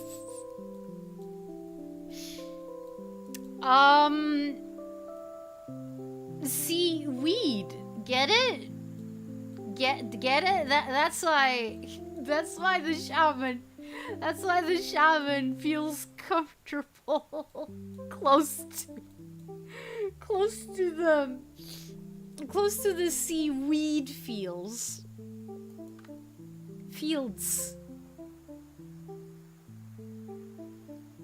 Okay, 15. That's not bad, but can we do better? Can we put the shaman like in this tiny little corner? Okay, Filmrod, thank you for being here. Sorry for all the scuff. I really did not plan on this stream having to be done like this.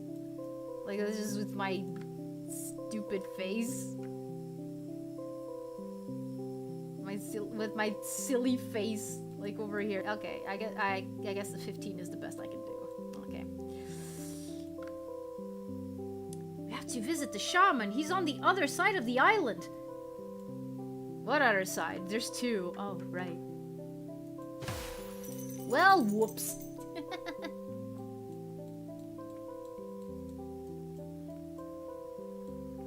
Like, this is one of those types of games that I know that I'm gonna play a lot, and I know that I'm gonna play a lot to like chill out. Again, the original was already super entertaining. I do understand if it's not the most entertaining game to see played, though. Wait a second. I just noted TF2 when you don't turn HUD player bottle on. Yeah, pretty much.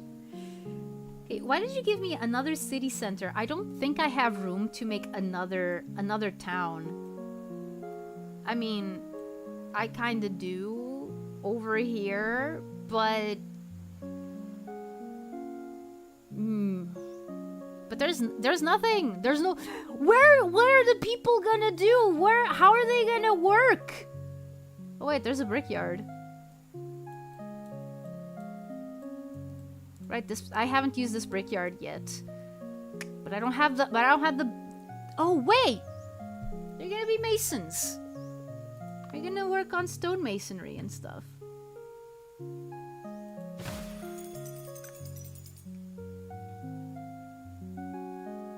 If they can, that is, because this is being a little bit hard to position. Okay, so I can't rotate this? Can't rotate? No. Wait. Wait a second. Ah, okay. I was getting scared that something went wrong with the controls. Yeah, no. That's good. That's good. And now we're gonna add the people who would play. Would play? What's wrong with me? No. They live here. They live here because they work here, you idiot. Wait, where's the entrance to the actual house? Oh, there it is.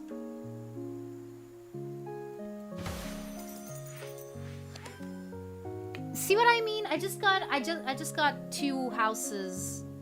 I just got two houses that look the same. I mean, they're nice houses.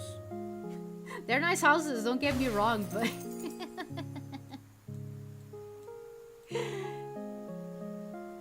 yeah, I also love the little detail of the lights turning on when it's night. Yeah. Oh, this is really cool. I mean, hop fields, you know where you're going. You know where you're going. You're going to the hop fields. There you go. More beer. Everyone's gonna get beard. Oh, you're already giving me the fountain? Okay. Well, judging that this is probably the capital. Also, who needs natural flowers when you can have a man-made fountain? I don't think that it's going to change much, like, depending on where I put it. Oh, yeah, it's going to change. It's going to change how it looks. That, like, you're not gonna put it like right next to the house. That's dumb. That's dumb. That looks bad. Don't do it. Ooh, another wheat field. Okay. Another giant wheat field.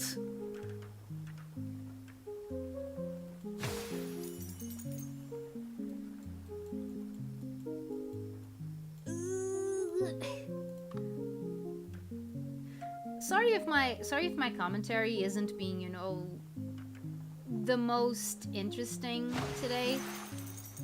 I think that I'm just trying to figure out like what's different about this game and the original. But also since this is, you know, very much like a chill out game, I think that it also makes a little bit of sense that I wouldn't speak all that much. Oh, wait a second. Ah! Oh no. Okay, I was just putting in the house according to what I felt was okay. But if I do that, I'm not gonna be able to move on to the next thing. I mean, honestly, I could move on to the next island already. But oh wait. Wait. Ah, okay. No. Let me just make sure that I'm not blocking the entry to... Oh wait, no, it's right there. You can see it.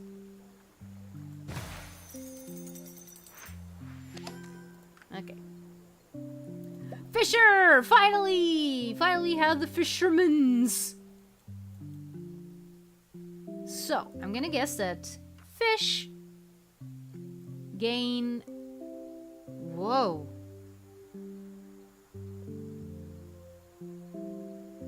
That is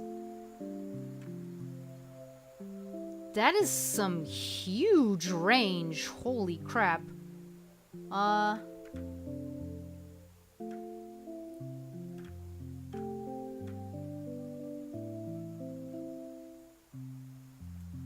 Also,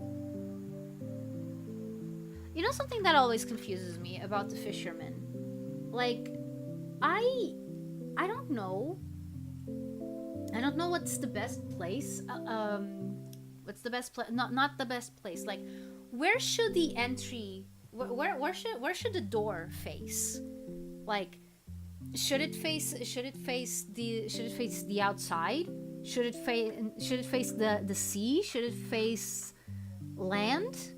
Like, I'm always a little bit confused. I was a little bit confused by that. For now, I'm gonna have it face the land. Yeah, the music is really soothing. I don't know how many tracks the original one has. I know that it's either like 2 or 3, I believe. Faceland, yeah. That's what I did. Okay. Okay, why does something tell me that this island is a dunzo? Because I don't think... Yeah, no, I don't have it. No, no matter where I put one of these mansions, it's not going to be enough. Okay.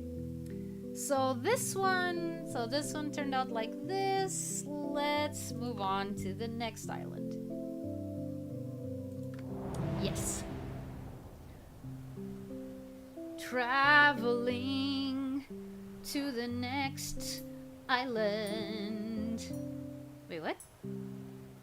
Nature interactions? What is that?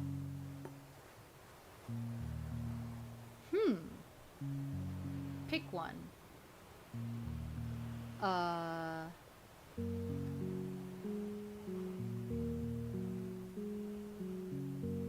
Lava.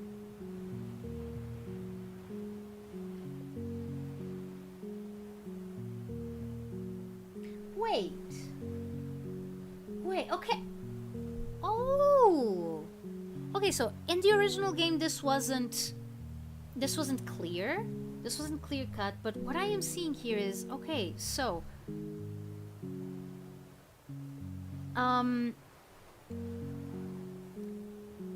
so you're actually supposed to be the islanders, and like, and you go and colonize other islands, and like each run is a different set of islanders. That's why the game is named Islanders. I'm so dumb.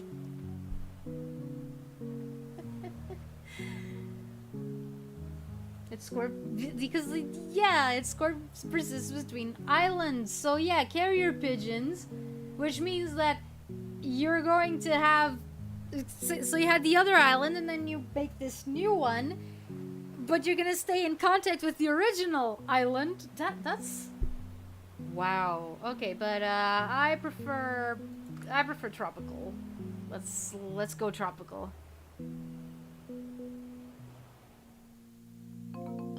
Ooh. I like this. So you're the islanders, and right now you're settling new shores? Dude! Oh wow, okay, this is much bigger than I thought. Whoa! Mind blown, dude. Wait, add more building pack? Okay, brick maker. Yeah, no, let's go seaweed. Okay, harbor, dock. Wait, I thought those were synonyms. What? Title drop. Yeah. Okay.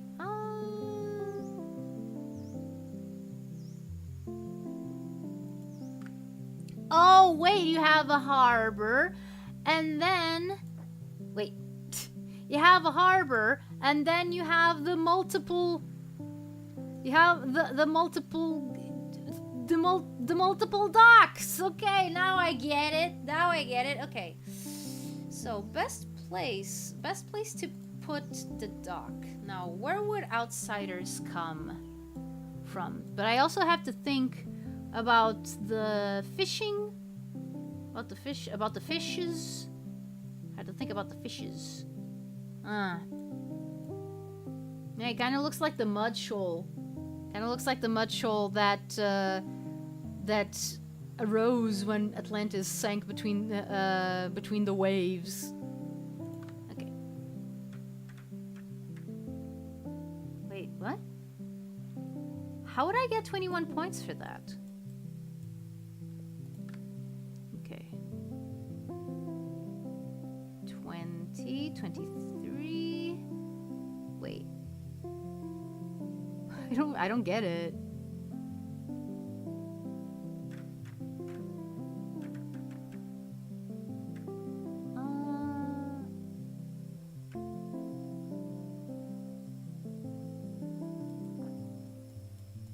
Let's try other places because I'm not really understanding how this is supposed to work.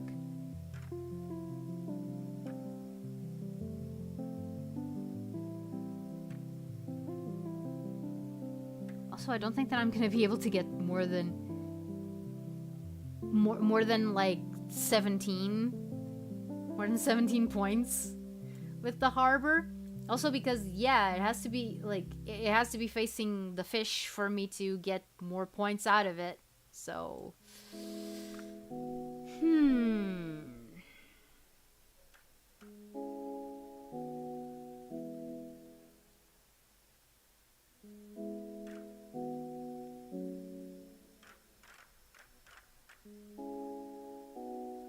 yeah, no.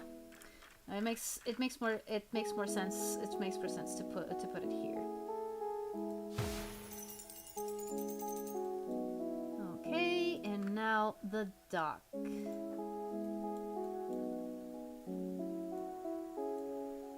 Yeah, the music is really good. Okay, wait. Did I destroy the fish? I don't want to destroy the fish. Wait a second. Am I putting this backwards? Wait.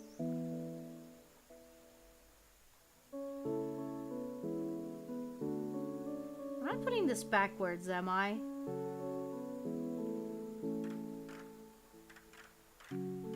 No, that's the only way that it makes sense. Okay. I think I'll figure this. I think I'll figure this out better as I go along. It feels a little bit weird, like having this. Like, okay, so you go in through the harbor, and then you can't go here. Did I mess up? Let me let me check. Okay, so 11. Oh man. Okay, no, I'm just gonna leave it like that. I'm just gonna leave it like that for now. What the heck? Okay, let's just deal with the seaweed farm.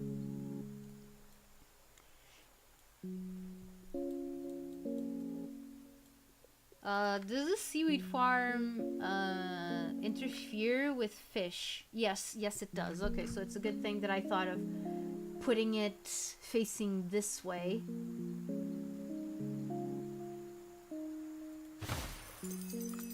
And now you get 2 seaweed fields. There you go.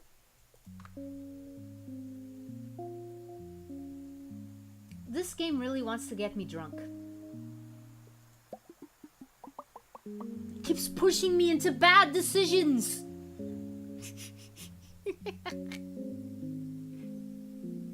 Keeps saying, "Oh, hey, fancy a drink? You could brew some beer." Why are you speaking with that accent? What is going on? What accent is the exact one that you're making right now?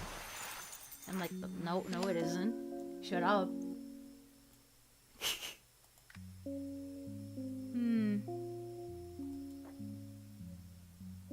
Seaweed fields.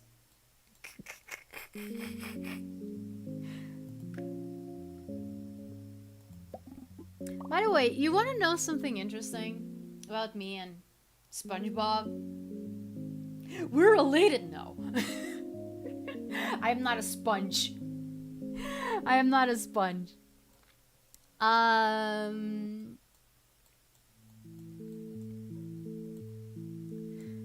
Like, I have never seen an episode of SpongeBob with the English voice cast.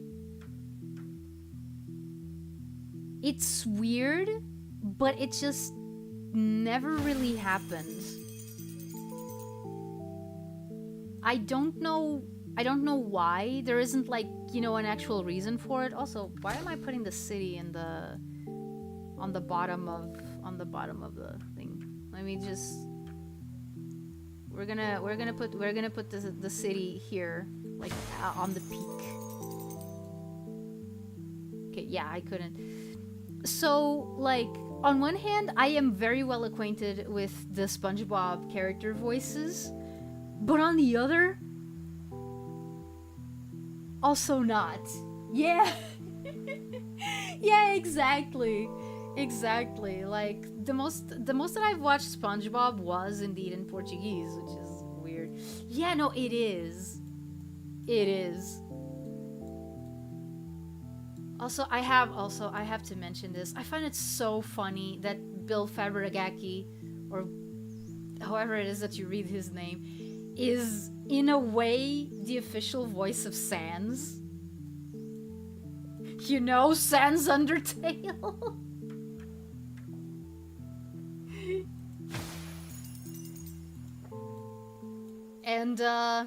And if you're wondering what I'm talking about, well, let's just say this. Toby Fox used sound samples from Patrick to make Sans's little sound bits. Which, again, it's like me preferring the English dub of JoJo's because everyone ESL prefers it in Japanese. Like, I would never say that I prefer the Portuguese version to the English one, Um, if nothing else, just for the reason for that the cast is not consistent at all. Like, okay, I don't mean to I don't mean to turn this into yet another round of hey, Atari complains about the dubbing industry. But the thing about the Portuguese dub of SpongeBob is very much that it's they could never like hold voice actors for more than like one season at a time. Like there's a few that have stuck around for the longest, and I think that nowadays Nickelodeon just straight up does not allow them to change the voices. But during the first few seasons, you just like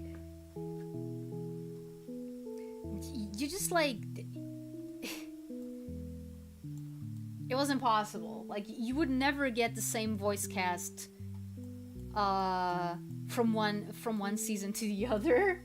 Yeah.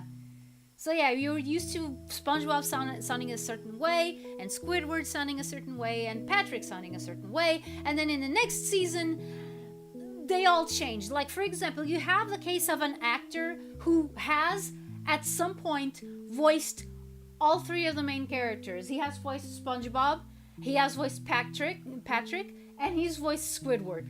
He's voiced all of them. The only one he didn't voice was Mr. Krabs or Sandy.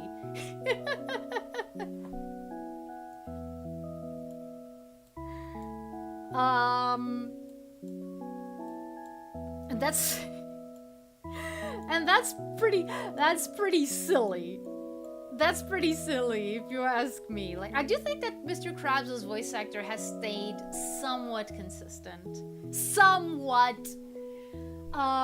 But yeah, no, like that guy he voiced all three of them at different points because like he voiced, for example, I don't remember if the SpongeBob movie had a slightly different cast from the show, because again, at the time Nickelodeon didn't really have a hand on how things were being dubbed in Portugal, so they just handed the show to one studio and the movie to a completely different studio, and nobody cared. The US cast will be voicing them till they die. Yeah. Yeah, it's gonna be like with Big Bird and Carol Spinney, and I mean that in the best way. I mean that in the best way, because like I'm pretty sure that all the English voice actors pretty sure that all of the English voice actors like love what they do. Okay, I'm thinking that maybe putting this here is not the best idea. Let's have the brewery be like here. Wait. This would be a good place to put the shaman. Where am I gonna put the brewery? Here? Yeah, I think so. I found out what happened with Mermaid Man and Barnacle Boy. The characters were retired after that. Yeah. They do. Tom Kenny loves his job. Yeah. Yeah, no, there's a lot to like about SpongeBob. And I do think that the only reason why I haven't gotten more into it is indeed because of me living in Portugal and the dub being the way that it is. Wait a second. Okay, no, okay, there's really only room for... really only room for two. Okay.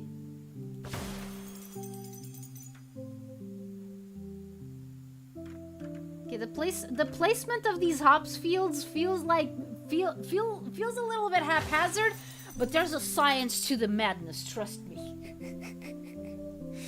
But yeah, no, but that's really sweet.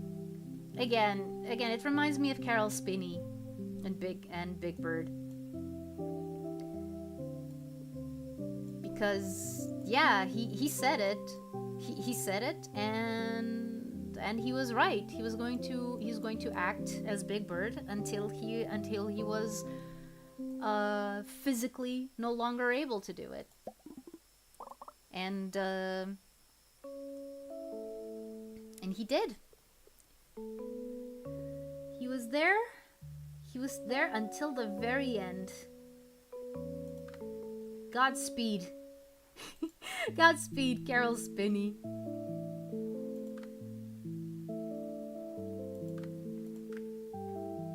Wait.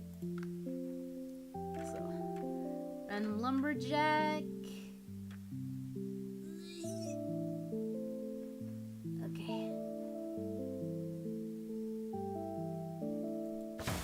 Let's put the lumberjack in the semi forest.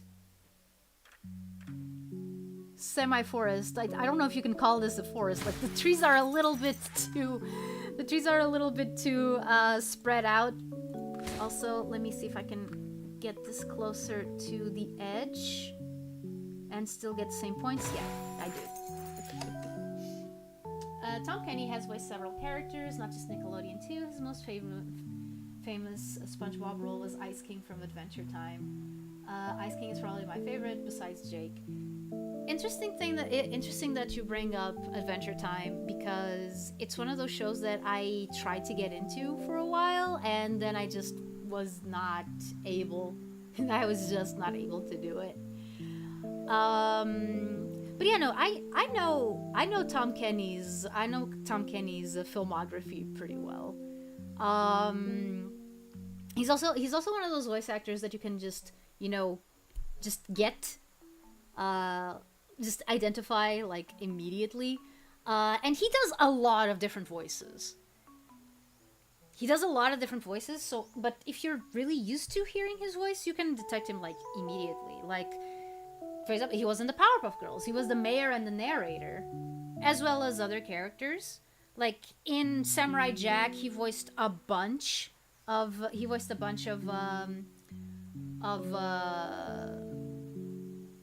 side characters, including the robot that Jack fights in the first episode of the last season. You know, the one that was made many years after the fact.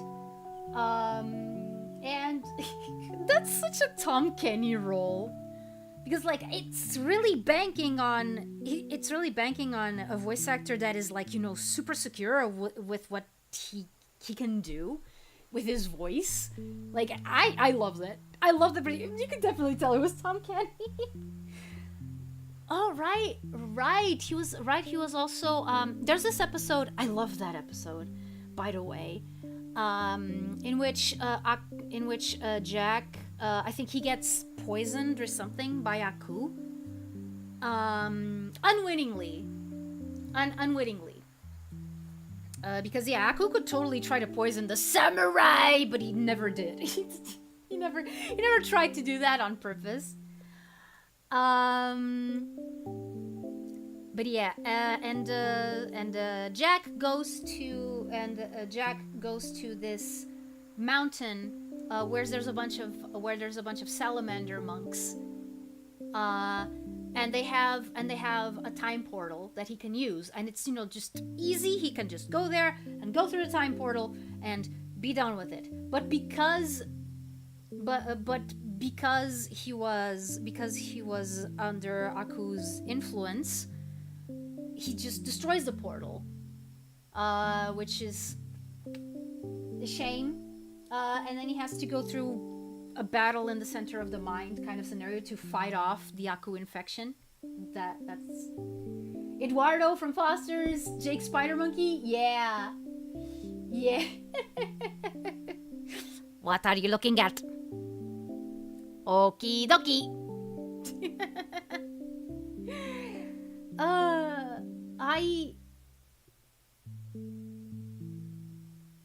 No?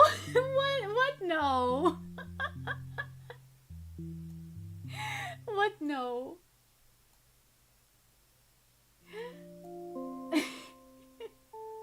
This is the problem with the delay. Sometimes I don't know what people are actually reacting to that I said. It makes me feel bad. Makes me feel bad, honestly.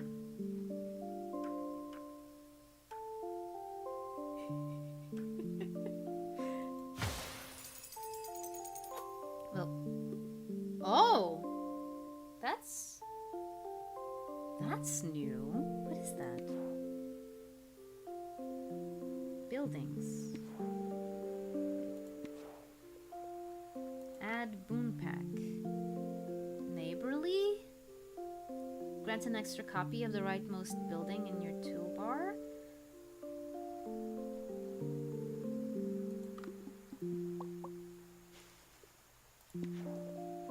Okay. Oh, because he destroyed his way back home. Yeah, I figured it would. I figured it would be that, but I just decided to make sure.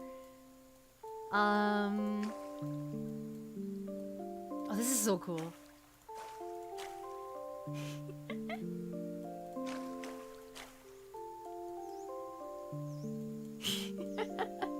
Ah, dang it! Oh no! Okay, I picked up the window. I picked up the window. It was just dancing around my screen. Dang it!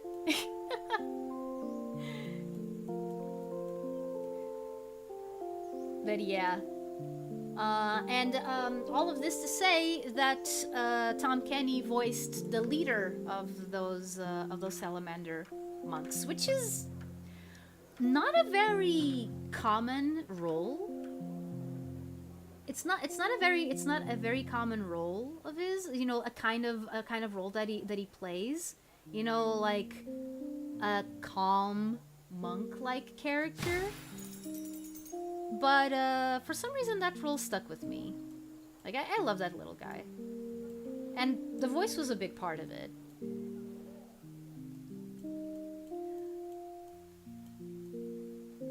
Yeah, tiny city.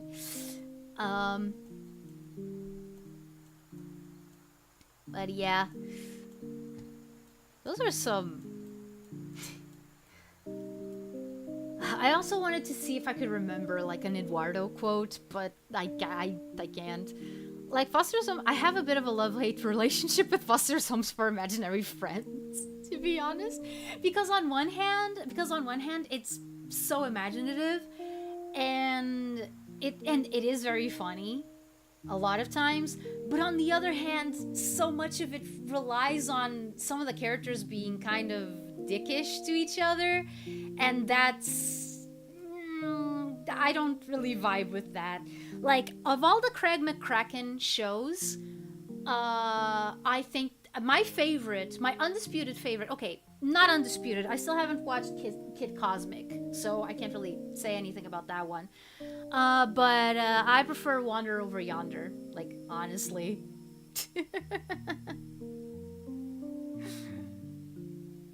Is it the Bendy episode? Yeah. I mean, I didn't watch that one all that much. Thankfully. Apparently, I've heard of the Bendy episode. I've heard of the Bendy episode, but yeah.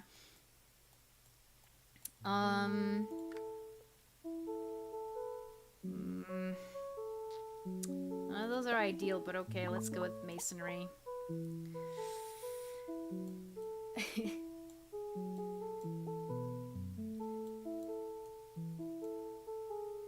I didn't know Wander Over Yonder was a McCracken show. Yes, it is. It is. Like, and I gotta tell you, like, it does not feel like a Disney show. Like, it is a Disney show. It is a Disney show. It aired on the Disney Channel. But honestly, if you were to ask me, it really does not feel like a Disney show. Like, at all.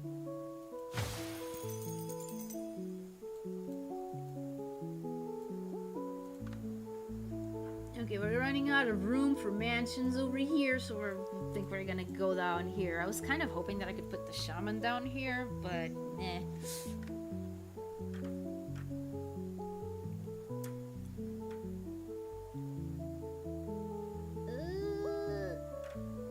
How can I... Wait.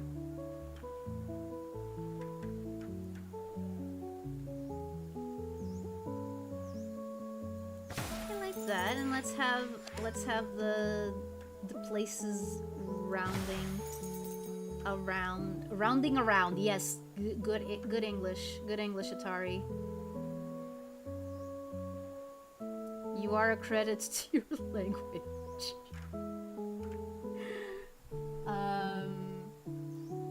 Yeah. Literally no one liked Bendy. It's a good show, yeah. Oh, Wander Over Yonder is one of my favorite shows. Like, I'm not sure if it would make it to like a top 20. Okay, no, not a top 10, maybe, but a top 20, definitely. And that's just because I like a lot of shows, and a lot of them are kind of forgotten at this point. Whoa, how many mansions do I have? That's a lot of mansions.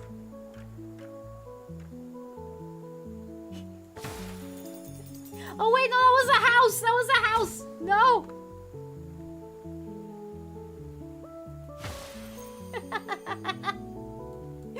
Whoops. Wait a second. Would it look better if it was facing this way? Let's try it. Oh, it does. It doesn't fit. Okay. Too bad. Too bad. So sad. Okay. But yeah, no. Wander Over Yonder is one of those like 1 in a million shows. Is that the only entry point? Oh, come on, let me see. Okay, yes it is.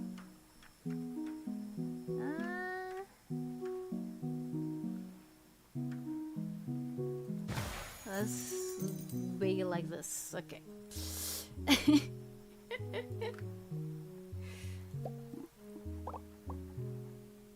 So many lighthouses. Now, do I have a good place to put one? I think I do, like over here. Yeah, there you go.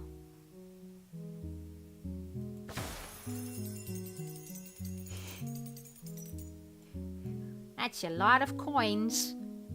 Okay, now I have enough, You're telling me to build two other cities? What? Two other full cities, huh? That's a lot. That's a lot of city for not a lot of space. There's a lot of rocks in the water here too, after all. Yeah.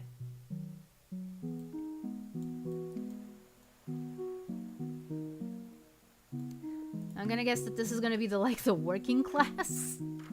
The working class city? Or town, since you didn't get a mansion.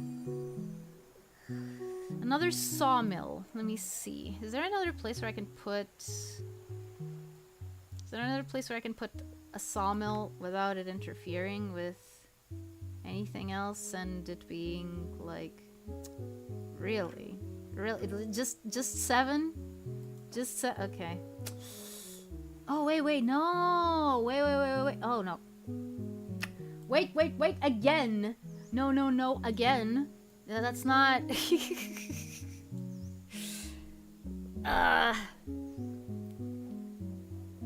I am going to I am going to have such a huge tavern. You guys are gonna see beer for everyone. Why are you offering beer? Aren't you underaged? Give me more farm. Give me all the farms. By the way, Wander Over Yonder, I think, speaking of, Portuguese dubs and stuff, I think that it's one of the shows that has one of my favorite dubs of all time. One of my favorite Portuguese dubs of all time. To be more specific. Because, the whole casting is perfect, and the acting is just amazing. Like, whenever I want to rewatch a couple of things about Wander Over Yonder, well, that hasn't happened for some years now, honestly. Um, but whenever I want to rewatch Wander Over Yonder, I always have a tough time picking which version I want to watch, because that to me is usually the mark of a good dub. Like, okay, do you find yourself wondering which dub you should watch? If you do, like, which version you should watch, if you do, then that's probably a good dub. I want to watch Gravity Falls again. Oh yeah, I'm pretty sure that's one of those shows that gets better with each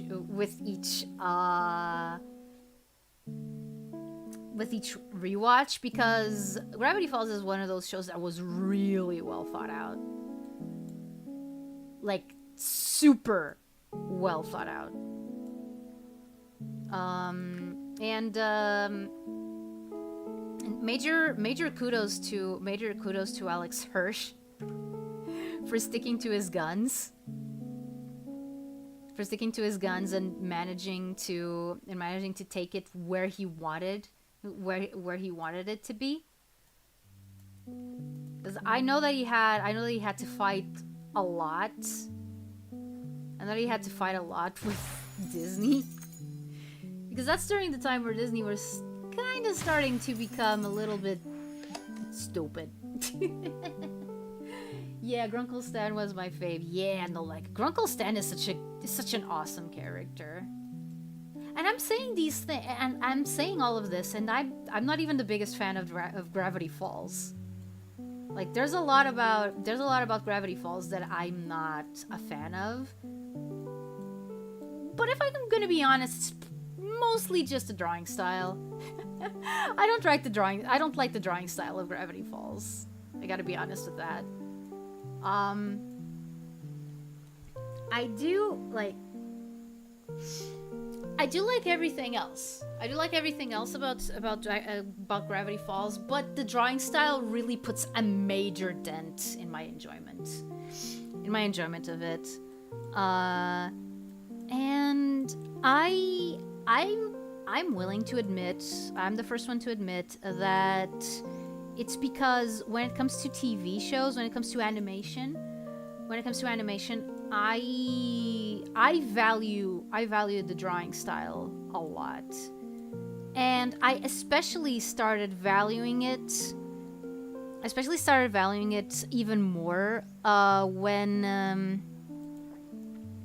I started noticing that most people yeah, exactly. Exactly, Tulu. Nemo! Okay, I have no idea what happened.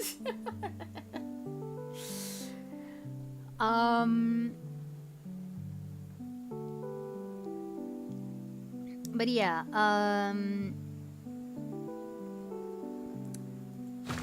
Gravity Falls is where I think we kind of started seeing that stagnation of like drawing styles. What were those cubes? What is that? Okay.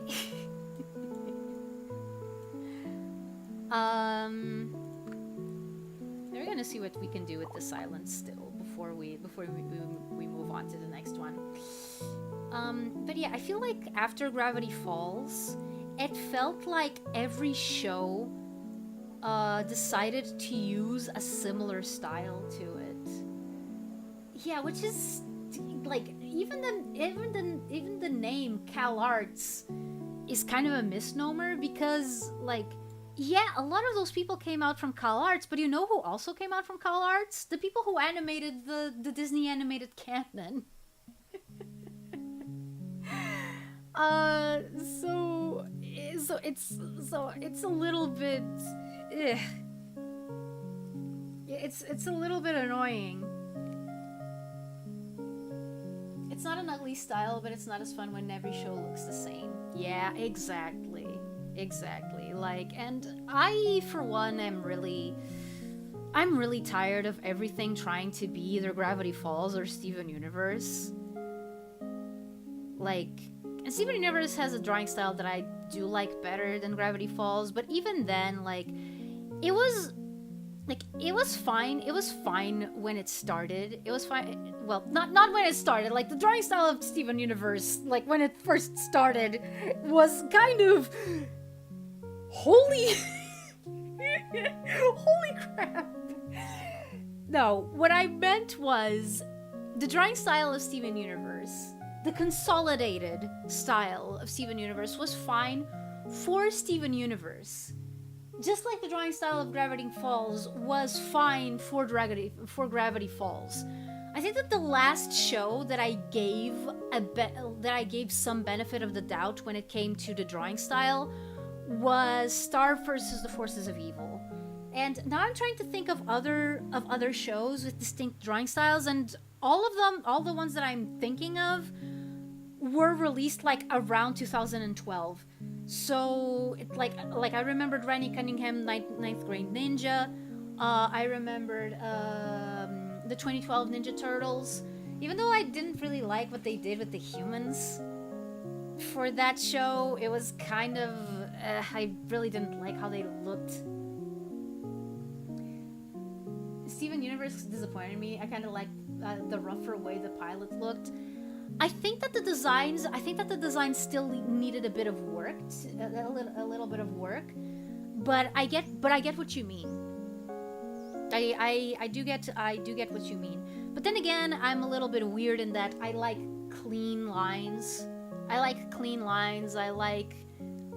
a clearer visual language. Like you mentioned Adventure Time, I don't really like the drawing style of Adventure Time or regular show. Like, I don't really like those drawing styles. It's that thing, like, it works for what it is, but I'm not really gonna like it. Like, at the time, I only watched those shows because that's all we had. Like, and in the beginning of the 2010s, it was like, I don't know what happened. How did we go from having shows that looked as distinct? I mean, no, now that I'm thinking about it, there's always been like a defining style of the era, because, for example, if you were to show me two characters from, like, one from My Gym Partner is a Monkey and another one from Camp Lazlo, unless you're really acquainted with what's his name? Something Murray, the creator of Camp Lazlo and Rocko's Modern Life, unless you're really acquainted with his drawing style, you're going to be like, okay, so what's the difference between these? Because in terms of like even the coloring was kind of similar in both shows. Like, it had its differences, obviously. And Camp Lazlo is a lot more stylized than My Gym Partner is a Monkey, as weird as that is. But yeah, like, I don't know. I just remember when we started out, like, for example, the 90s, like, you could have a show like Regular Show. No, not Regular Show. Like Two Stupid Dogs on one side, and then you could have a show like Mighty Max on the other. Like, and there was variety. There was variety to it.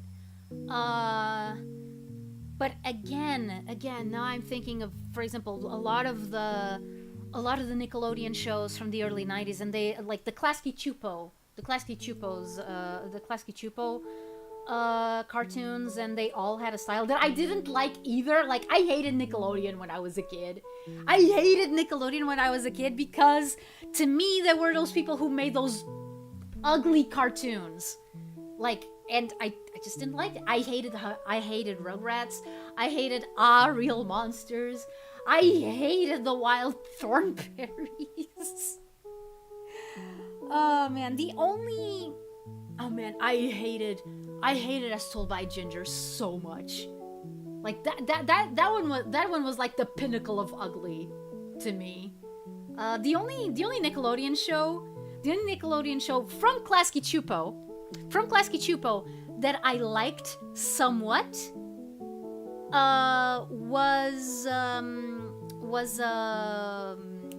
was Rocket Power, for whatever reason. Like, why did I like Rocket Power? It's so stupid. But yeah. Seeing a teenage April was a little weird. I mean, that's not the weird part to me. I think that the weird part really is how she looked. How she sounded too. I don't like... It feels so bad to say this, but Mae Whitman's voice kind of grates on my ears a little bit. I don't know what it is. I really don't know what it is, because, like, that she's done nothing wrong. She's done nothing wrong, but, like, I don't know. Something about her tone kind of annoys me. It's weird. That show looked hideous. Yeah.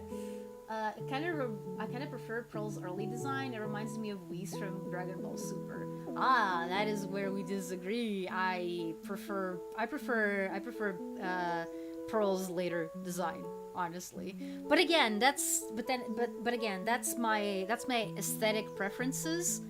That's my aesthetic preferences, and you know, those are like super personal. So I'm not going to say that one looks infinitely better than the other. No, that's not how it works. Cartoons and anime are a visual medium, so they ought to look appropriately pleasant. Yeah, exactly. But here we come into a little bit of a problem. I know what I find aesthetically pleasant. That's not necessarily what other people find aesthetically pleasant. Like, for example, I think that there are some people who hated the way that the 2017 DuckTales reboot looked, and I look at those people and I'm like, really?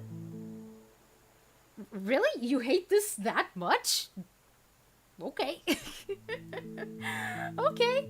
But yeah, but again, if you look at the kinds of drawing styles that I actually like, there's one thing that becomes abundantly clear.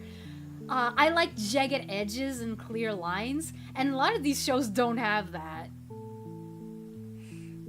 Most seem to, yeah. I thought it looked all right. What was I talking about? Oh yeah, DuckTales. DuckTales, yeah. Yeah, nothing mind blowing for DuckTales, but I think that it was very well designed. I think it was very well designed. So yeah, I've never had any complaints about how it looked, especially compared to the original. Like, the original didn't look bad. Far from it. But it really is one of those cases where you go like, oh, okay. I didn't know that people had such strong opinions about this. Okay, better not step on anyone's toes, I guess. Okay.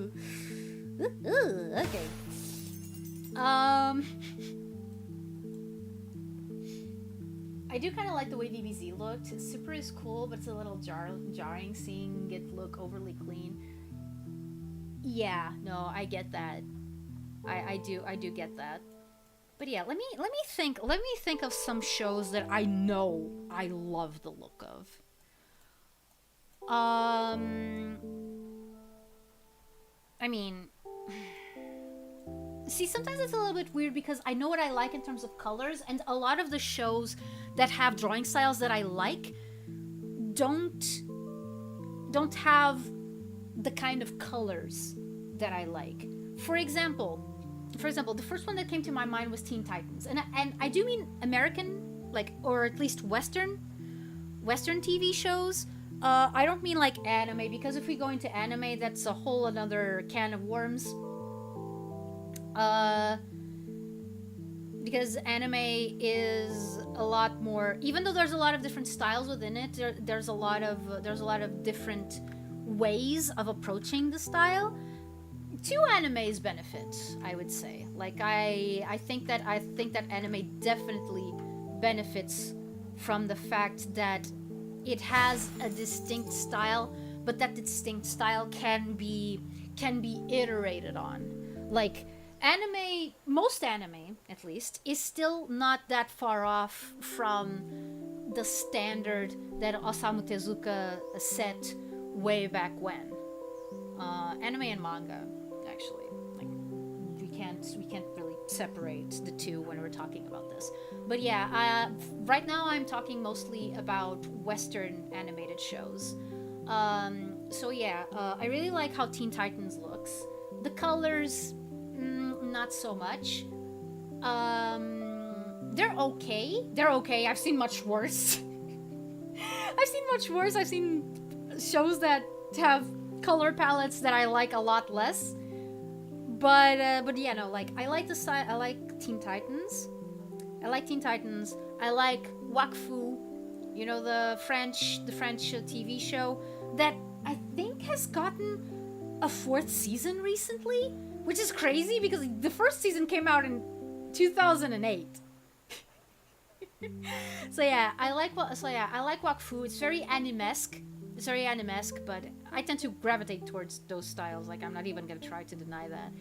I like Transformers animated. I like Rise of the TMNT.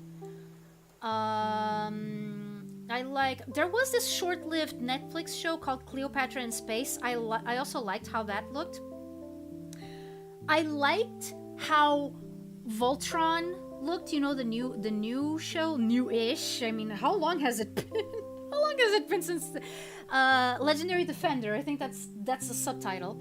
I also liked how that show looked. The rest, the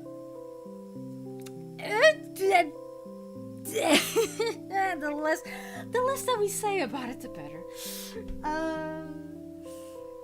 Pseudo anime, yeah, exactly. I like that style a lot. In fact, that's kind of one of the things I try to evoke with my own aesthetic. Like, yeah, you look at me and yeah, I am anime boy.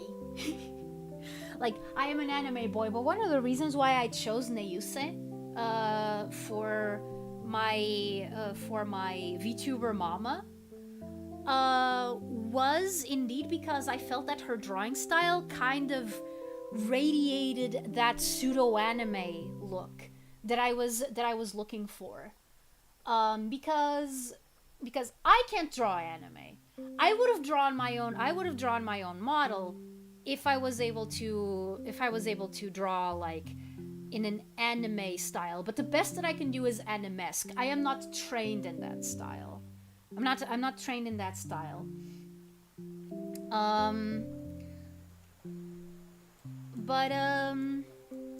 But Neuse, I felt had a very distinct style that was not fully anime, but just anime enough to be considered anime, if that makes any sense. But like the colors and the way that she posed their characters and like, you know, the overall look, it felt very much in line with what I wanted to do, because I knew that I wanted to talk about animation in general as well, you know, like animated movies, animated TV shows, as well as video games, as well as video games in general, and I think that that comes off pretty well in this design. In fact, if I get a 3.0. If I get a 3.0, I am going to ask her to still keep some of that edge. Let's put it like that. I like how Rennie Cunningham looks. Again, very jagged edges. Very, yeah. Okay, Tulu, bye. We're not going to be spending too much time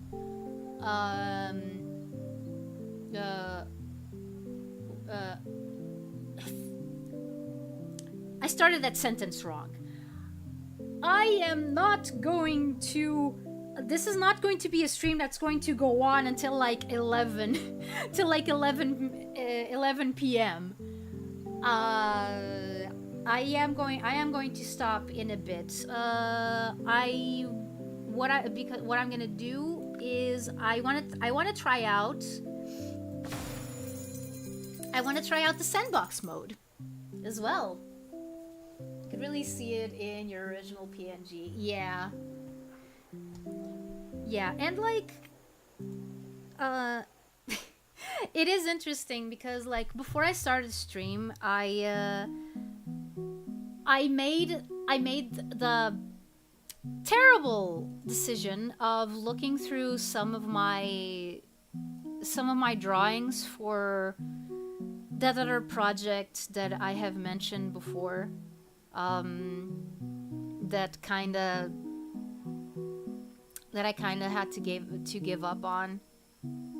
Well, I didn't actually have to give up on it, but like with everything else that I've done in the meantime, it's going to be hard to go back to it. But yeah, like for example, I'm just gonna pull it up. Just gonna pull it up to give a little bit of a visual aid. Hello, albino tailgater and CSX train. I am doing well. I could be doing better. I could be doing better, honestly, because I had to turn off my model because my computer couldn't handle the whole thing. So, yeah. But other than that, I think I'm good. I think I'm good. Okay. Why is it so hard? Why is it so hard to find this thing? Why is it so hard to find this thing? Okay. I think I didn't want to pull up one of these, but that's what I'm gonna do. Okay. Just playing my fishing game. Oh, okay, awesome. Okay. So basically, oh man, that is huge. Dang it. Okay. Let's. I pulled this up a couple of other times. Pulled this up a couple of other times, but just to give a showcase of what I mean. Yeah, like this is what my usual drawing style looks like, and it's not. It's. You would never look at this and think that, oh yeah, anime. No, you would definitely look at this and be, oh yeah, this is anime inspired, but it's not anime. It's not just anime. But yeah, as I was saying, I did have the brilliant idea of going back to the illustrations that I made for this project and feeling bad about the things that never were and wondering if they should ever be. It's one of those things that I should really just let it go and not think about it anymore. But it's difficult. It's very difficult because I look at everything that I had and I think, dude, this was, up until a certain point, this was solid. What happened? Like, why did you have to drop it? Then I think about the circumstances that led to it, and yeah, oh, right. That's what happened. Okay. Let me see. Can I start a new game in sandbox mode?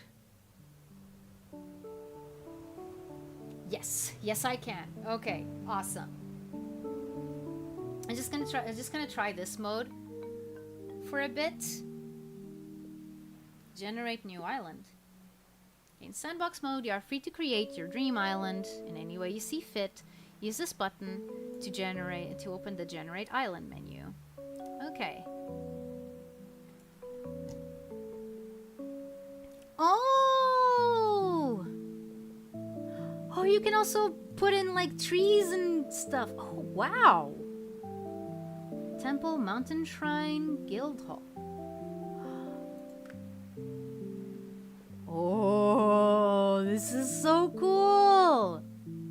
Precious metal mine, brickyard, mason, water platform, wall platform. Oh, that's a lot. That's a lot of stuff. That's a lot of stuff. Oh man, I'm gonna have some fun with this. City center, mansion, house, building pieces. This guy.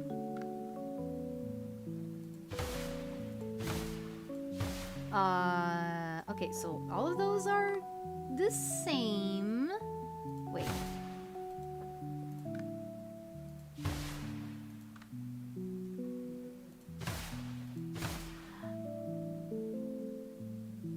Okay, now you can cheat the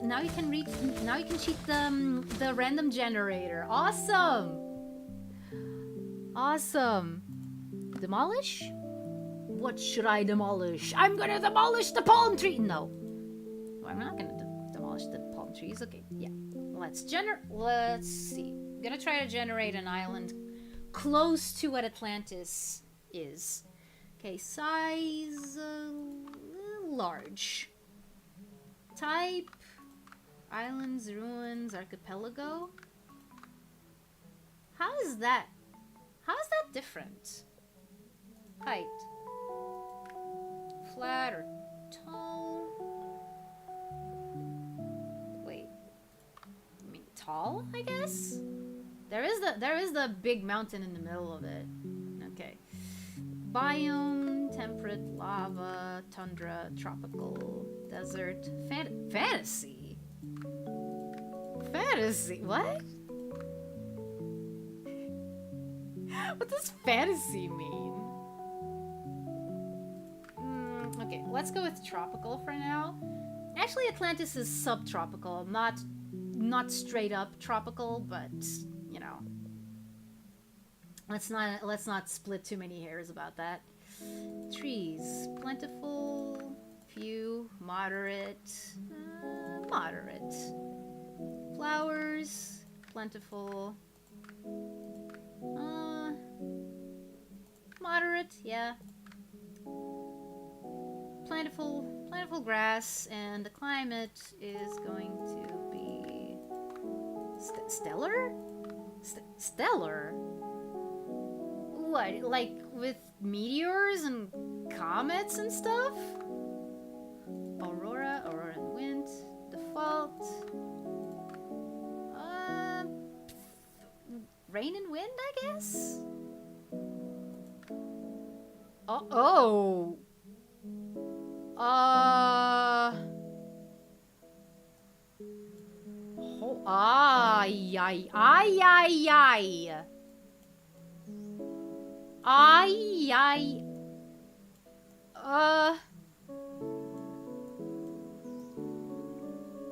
Can I tell you to go easy on the rocks there, buddy? Holy crap. Okay, let's try flat. What happens if I pick flat? Huh.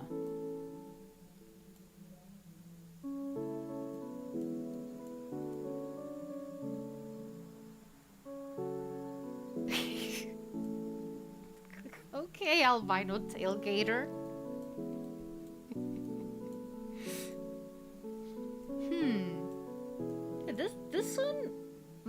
This one is interesting. Okay, let's try.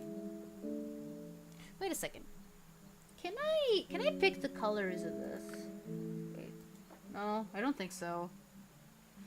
The rocks looked cool. I mean, I'm not saying that they didn't. I'm just saying that building in there, like, there would be a lot of the island that you could not, you know, see.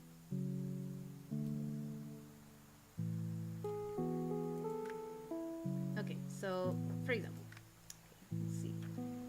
House. Wait. You can call me Tailgater or Gator if you want to. Okay.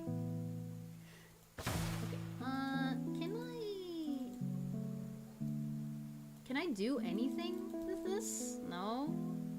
Undo? No. Demolish? Oh, that just... It just disappears. Okay. I wonder what... I do wonder what changes the colors of the buildings.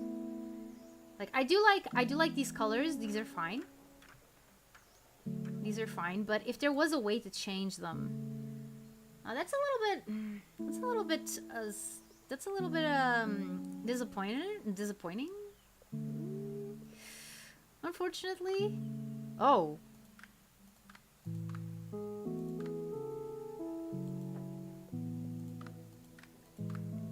Aha. Yeah, no, that's gonna be super handy to build stuff. Okay. Awesome. Okay.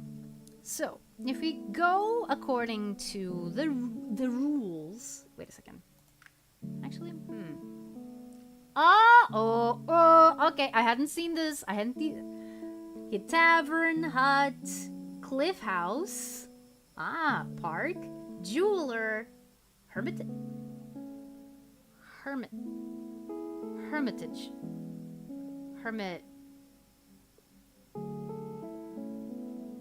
What does that mean? What is a hermitage? Let me see. Hermitage.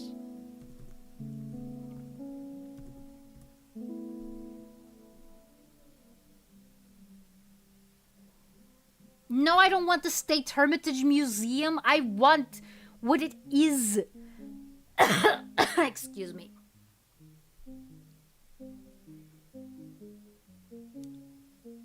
Oh! A hermitage was a place where religious men lived on their own to escape the temptations of the world. Okay.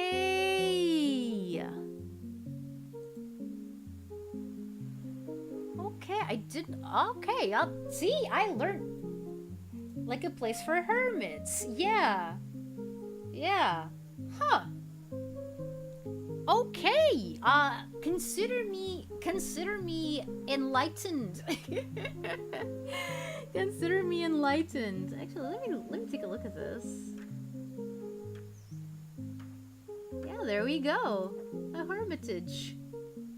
A tower, monument. How very Japanese of you. Fish kites. Okay, the circus, a shaman, That's a huge building just for a fortune teller. Holy crap. A sauna. Oh. Pyre. Lumberjack, sawmill, lighthouse, harbor, dock, fisher, seaweed farm, brewery, hopfield mill, statue, verdure, terrace,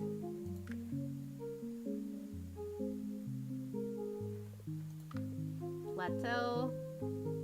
Oh man. Yeah, I can definitely see that I'm gonna have a lot of fun. I'm gonna have a lot of fun with this game. Now, one thing that I definitely can tell is that I'm not gonna be able to build Atlantis. Because this game is a little bit too limited in that. Like, I can't terraform it. Like, I can terraform it the way that I would like. It's procedurally generated.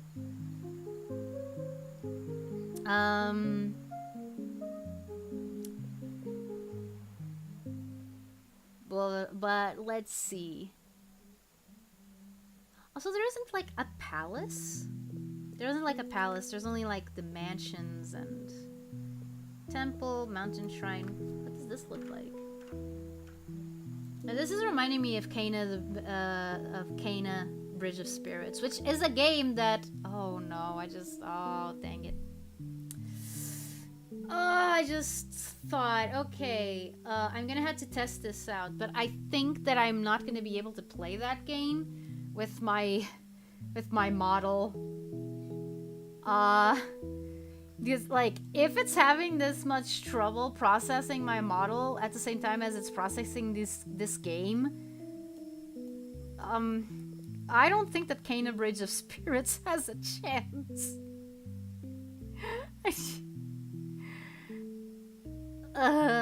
Okay. Oh man. I kind of wanted there to be like a palace or some kind of place where royalty would live. Because I wanted that to be kind of like at the center. But no, we don't have that. We just have mansions. So maybe what we can have is kind of a mansion complex. Like, no?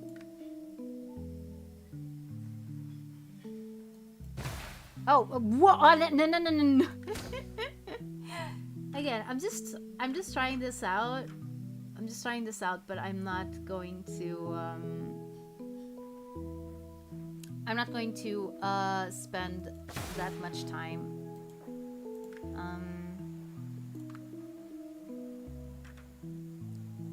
Okay, where's the door? Oh, here it is. Okay. Put this here.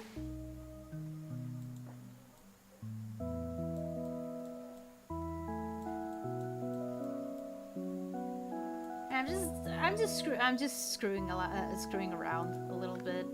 Okay, so on the wall, all in all, we're just another brick in the. Oh, that is so cool!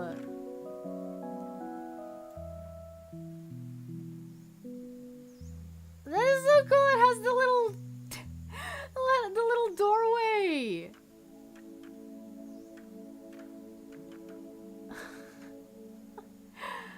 Oh man. This game is fun. I can already tell. I mean, again, I've already played it. I feel like I sound like an idiot. Yeah. I'm gonna take that out. I can make Kowloon. What are these building pieces? Whoa. Okay. Oh, and I can go. This can go like through the. Oh man. Oh, dude. This is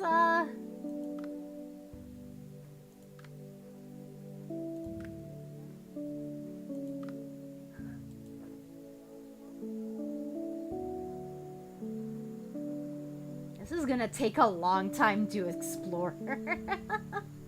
Okay. Okay, let me see. What time is it? Nothing. Okay, I think that it's a good time to. I think it's a good time to end stream. Again, I just wanted to play this while it was still new. I'm not expecting this stream to like go up on the algorithm or anything like that. Which, by the way, yeah, something that I better mention like on stream. So yeah, I got 800 subscribers. I'm not sure how it happened because I was like stuck at 790 something for a very long time, and then suddenly now I'm at 820 somethings. And I think that happened because of the PlayStation 2 TMNT game, which is extra interesting to me. But also tells me that keep playing the games that playing the games that matter to you and that you honestly feel like you have something to say about.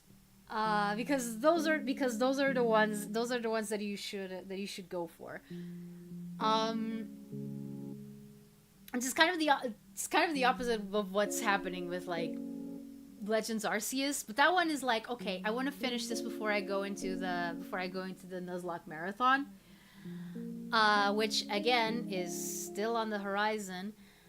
Uh, Something else that's also on the horizon is my channel anniversary, and I'm a little bit torn on that because what I wanted to do is to celebrate would be like, I don't know, make like commission like a wallpaper or something like that from my artist from Neuse, but I don't have the funds to do that right now, and I don't know how the stuff at the tea shop is going to go. Like, I am so okay. I'm not gonna go too much into that right now, but I don't know. After 2 whole months, almost 3 whole months of trying to find a different job and only having 2 interviews, it's kind of disheartening. It's kind of disheartening, especially when I think about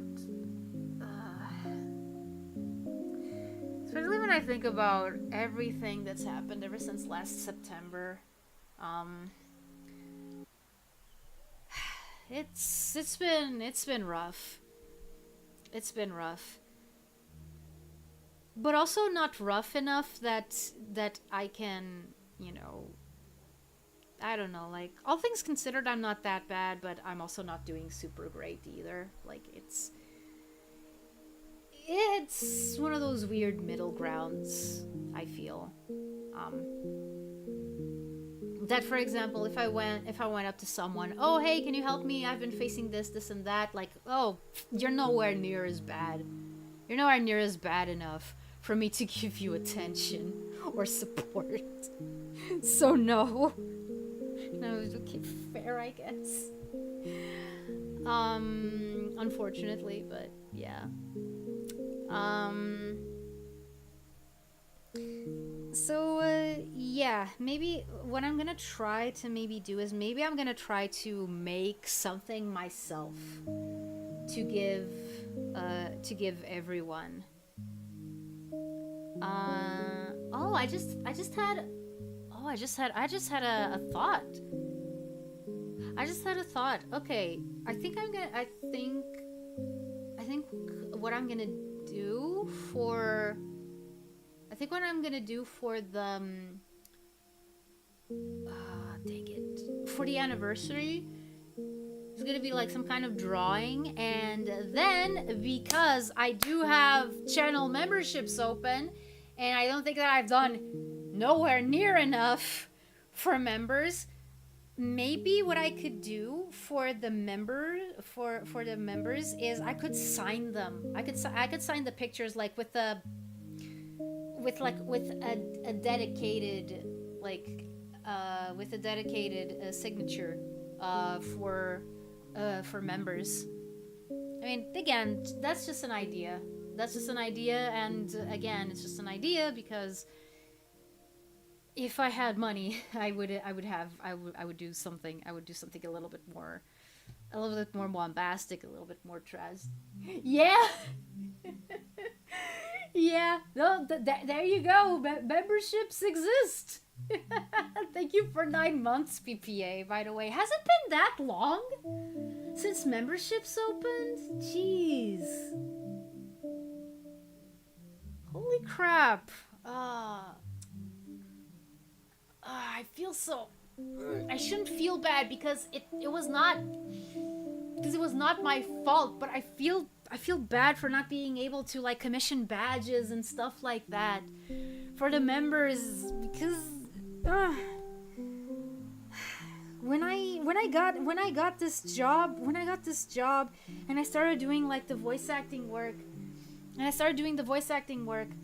like I thought, okay, I'm finally gonna make enough money so that I can both sustain myself, but also have some left over so that I can do cool stuff for the streams and stuff. I can commission art. I can commission, I don't know, cover mixes. I'm gonna be able to do a lot of things. I can commission more emotes. Like, I thought that I was gonna be able to do all of that, and almost a whole year has gone by, and I haven't been able to do anything.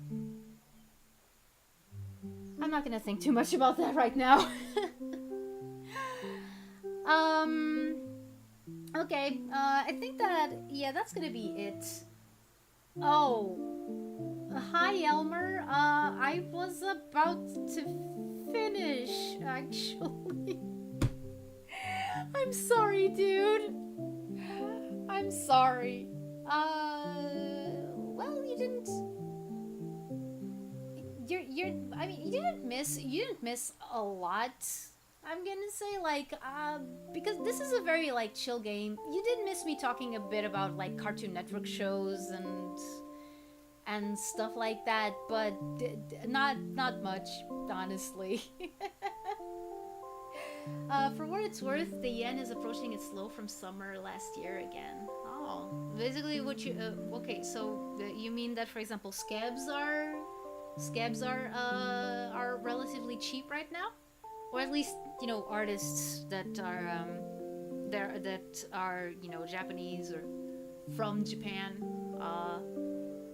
that they're more affordable now. Is that what you mean? I do think that's what you mean.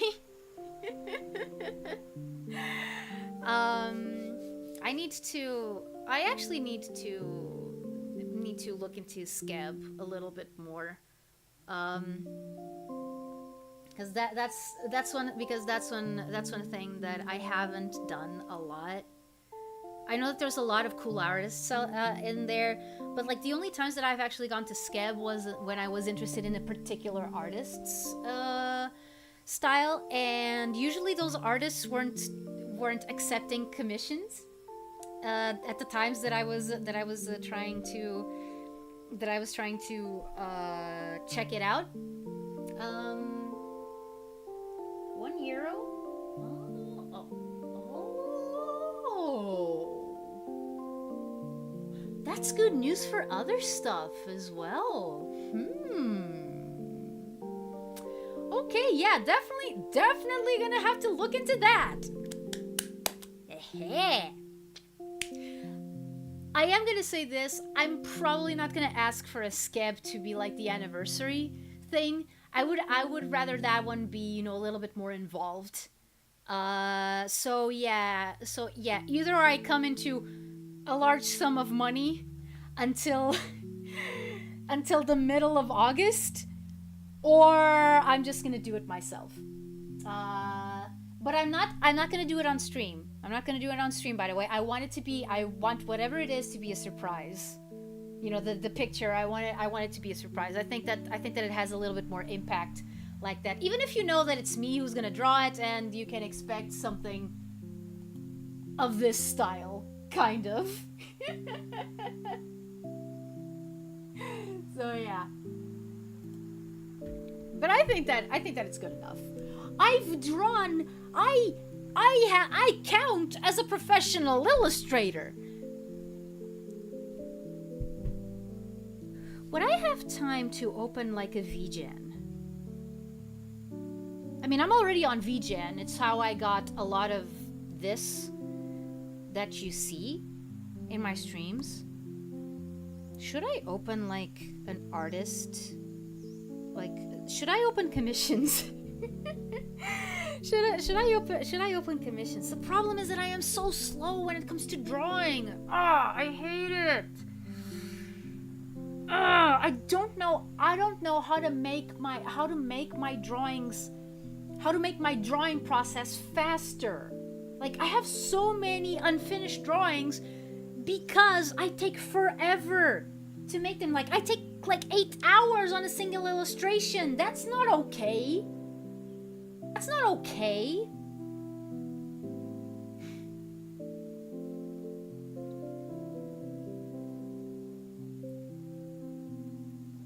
only discovered it recently, and it's really a treasure trove. Well, I knew about it for years, but never used it. Yeah, no, like I definitely need to look more into Scab. It seems like I should. Yeah. Also sorry for what I did on the last stream. No, that's okay, Elmer. That's okay, Elmer. Like the one thing that you did wrong was, you know, you were being a little bit too pushy. Like, you know, you're just hammering on the same note while we had already moved on, you know. That was the only thing, because like I do get your point. But however, after rewatching it and seeing like the reasonings that we had to put, for example, Aladdin not on the masterpiece thing, I do think that they make sense. I think that it's more a case of Aladdin is close to being a masterpiece, but it's like it hinges a little bit too much. Like, it's not the worst about that, but it hinges a little bit too much on the genie and Robin Williams's improv for me and Weasel to consider it like a true masterpiece. Because like a true masterpiece would be one where all the pieces fit and nothing felt, you know, like it was overstaying its welcome. I'm not saying that Robin Williams overstays his welcome, far from it. What I am saying is that a lot of the movie is carried by him. And usually when a movie is a masterpiece,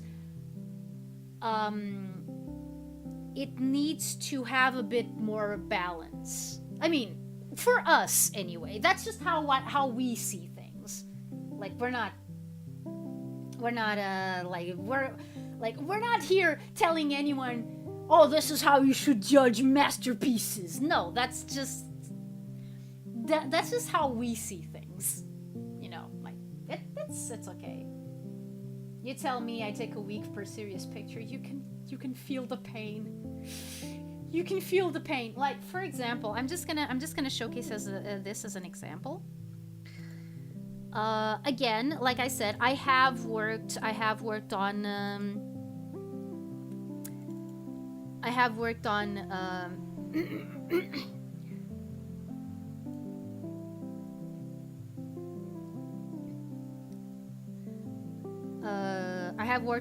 you know, I have done professional illustration work, and I think I showed this picture before, but I'm gonna show it again because it's the only one from the last book that I illustrated that I have a PNG version of. So yeah. Oh, right, it's huge. Right, it's kinda ooch. Whoa, yeah, okay.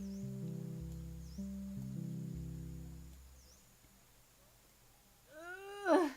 Why are you so big? Because it was made for a book and you had to draw it at 300 DPI. And you had already told them, okay, and they wanted you to draw it at 600 DPI. So yeah, this was already the result of negotiation. So yeah, this drawing here, this one, I think it took me like around 12 to 14 hours because it's a bunch of characters. Then you have the preliminary sketch, you have the line art. The line art is the part that always takes the longest. I wish the G in PNG stands for ginormous. Yeah. Yeah, Drill. But yeah, this took a lot longer than I think it should have, especially because here's the thing. I am not one of those artists that, you know, shades everything to perfection. I'm not one of those. Like, my drawing style is super simple. And still I take so long to do it. I mean, granted, okay, if I were to price my work, if I were to price my work according to like minimum wage, which this is not minimum wage work, but if I were to use minimum wage rates as a way to start out, because here's the thing, yeah, like I'm a professional illustrator, but most people who would ask for commissions don't know me. Like they don't know me from anywhere. So I am a virtual nobody, literally, in this case. So if I were to price my work at around minimum wage, that means that if an illustration takes 8 hours to complete, 8 hours is a normal work day.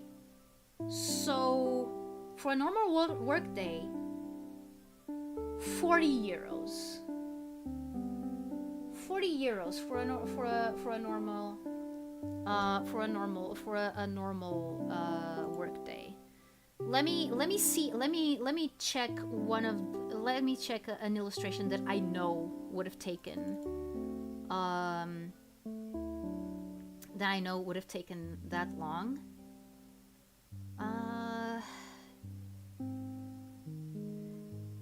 Alright. And then there's still stuff that I'm very not adequately prepared to do, which is a shame.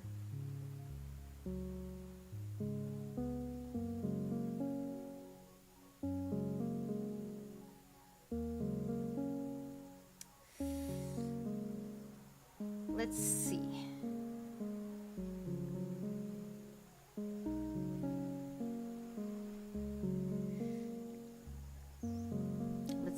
Let's see.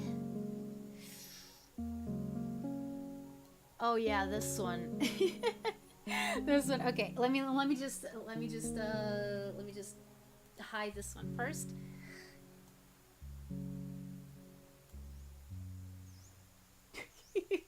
Again, huge.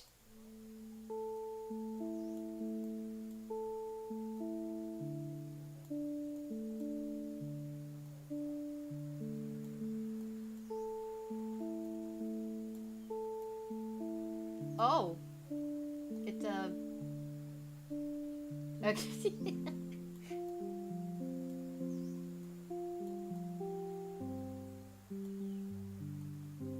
All right, there you go. As you can see, the shading in this one is slightly different. It's more like the other one was like literally just flat shading. This one I actually tried to give it a little bit of texture. This was from an earlier book. This was from an earlier book in the series.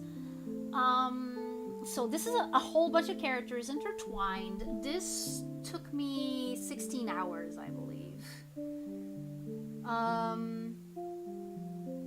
Don't forget, chat, streams tend to have a 72 DPI resolution. Yup. And for print, you usually don't need more than 300 DPI, but they really wanted me to draw at 600 DPI, which was, but yeah. So would you say that a drawing like this would be worth 80 euros? Like 16 hours of work. 16 hours of work. So 40, so 2 days of work, 2 days of work, two normal days of work. 8 times 2, 16, 40 times 2, 80 euros. That's probably what I would charge. Maybe a little bit more, because I do think that this one was a little bit more difficult than that.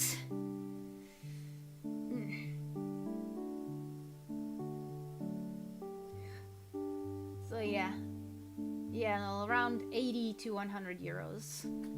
I would have to think about it. I actually don't remember if I was actually paid well for I mean paid well as in like I I mean paid well as in, okay, the amount of hours I put into the illustrations, like if they came out to that amount, you know?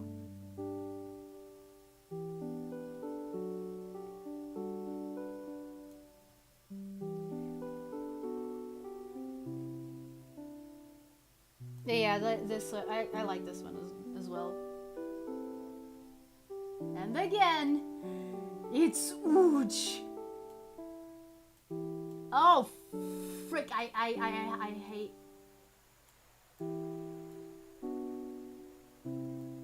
I mean, this is I apologize for the stream of consciousness. This type thing this stream took. Get it? Because it's a stream of consciousness. Yeah.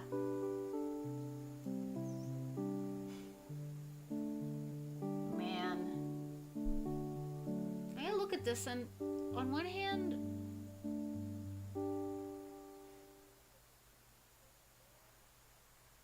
I still had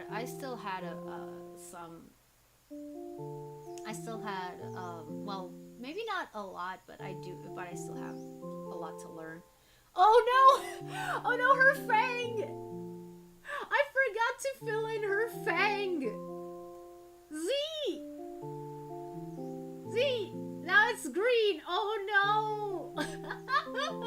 Oh no! Okay.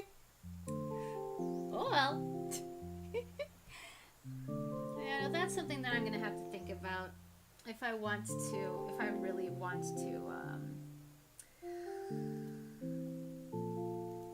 to try out opening commissions or something. Because my problem with opening commissions is like there's always part of me that thinks that I'm just not good enough, that people would not like my drawings. Good thing paper tends to be white, am I right? Yeah. Yeah. Considering the amount of characters, the simple shading, and digital, it's worth the 80 European bucks. And good to know. Good to know.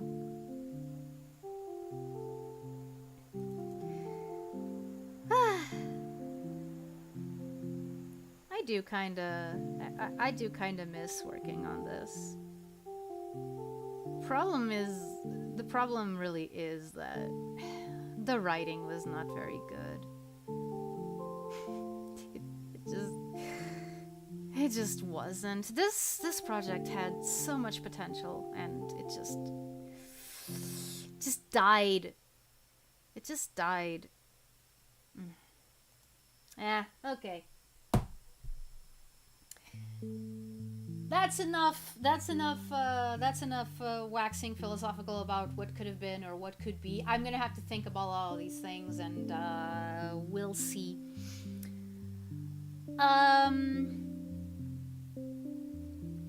So yeah. Whether you're watching this live, or the VOD, or are a lurker, or are a member that's just happened to not be able to show up, know that your presence is always appreciated.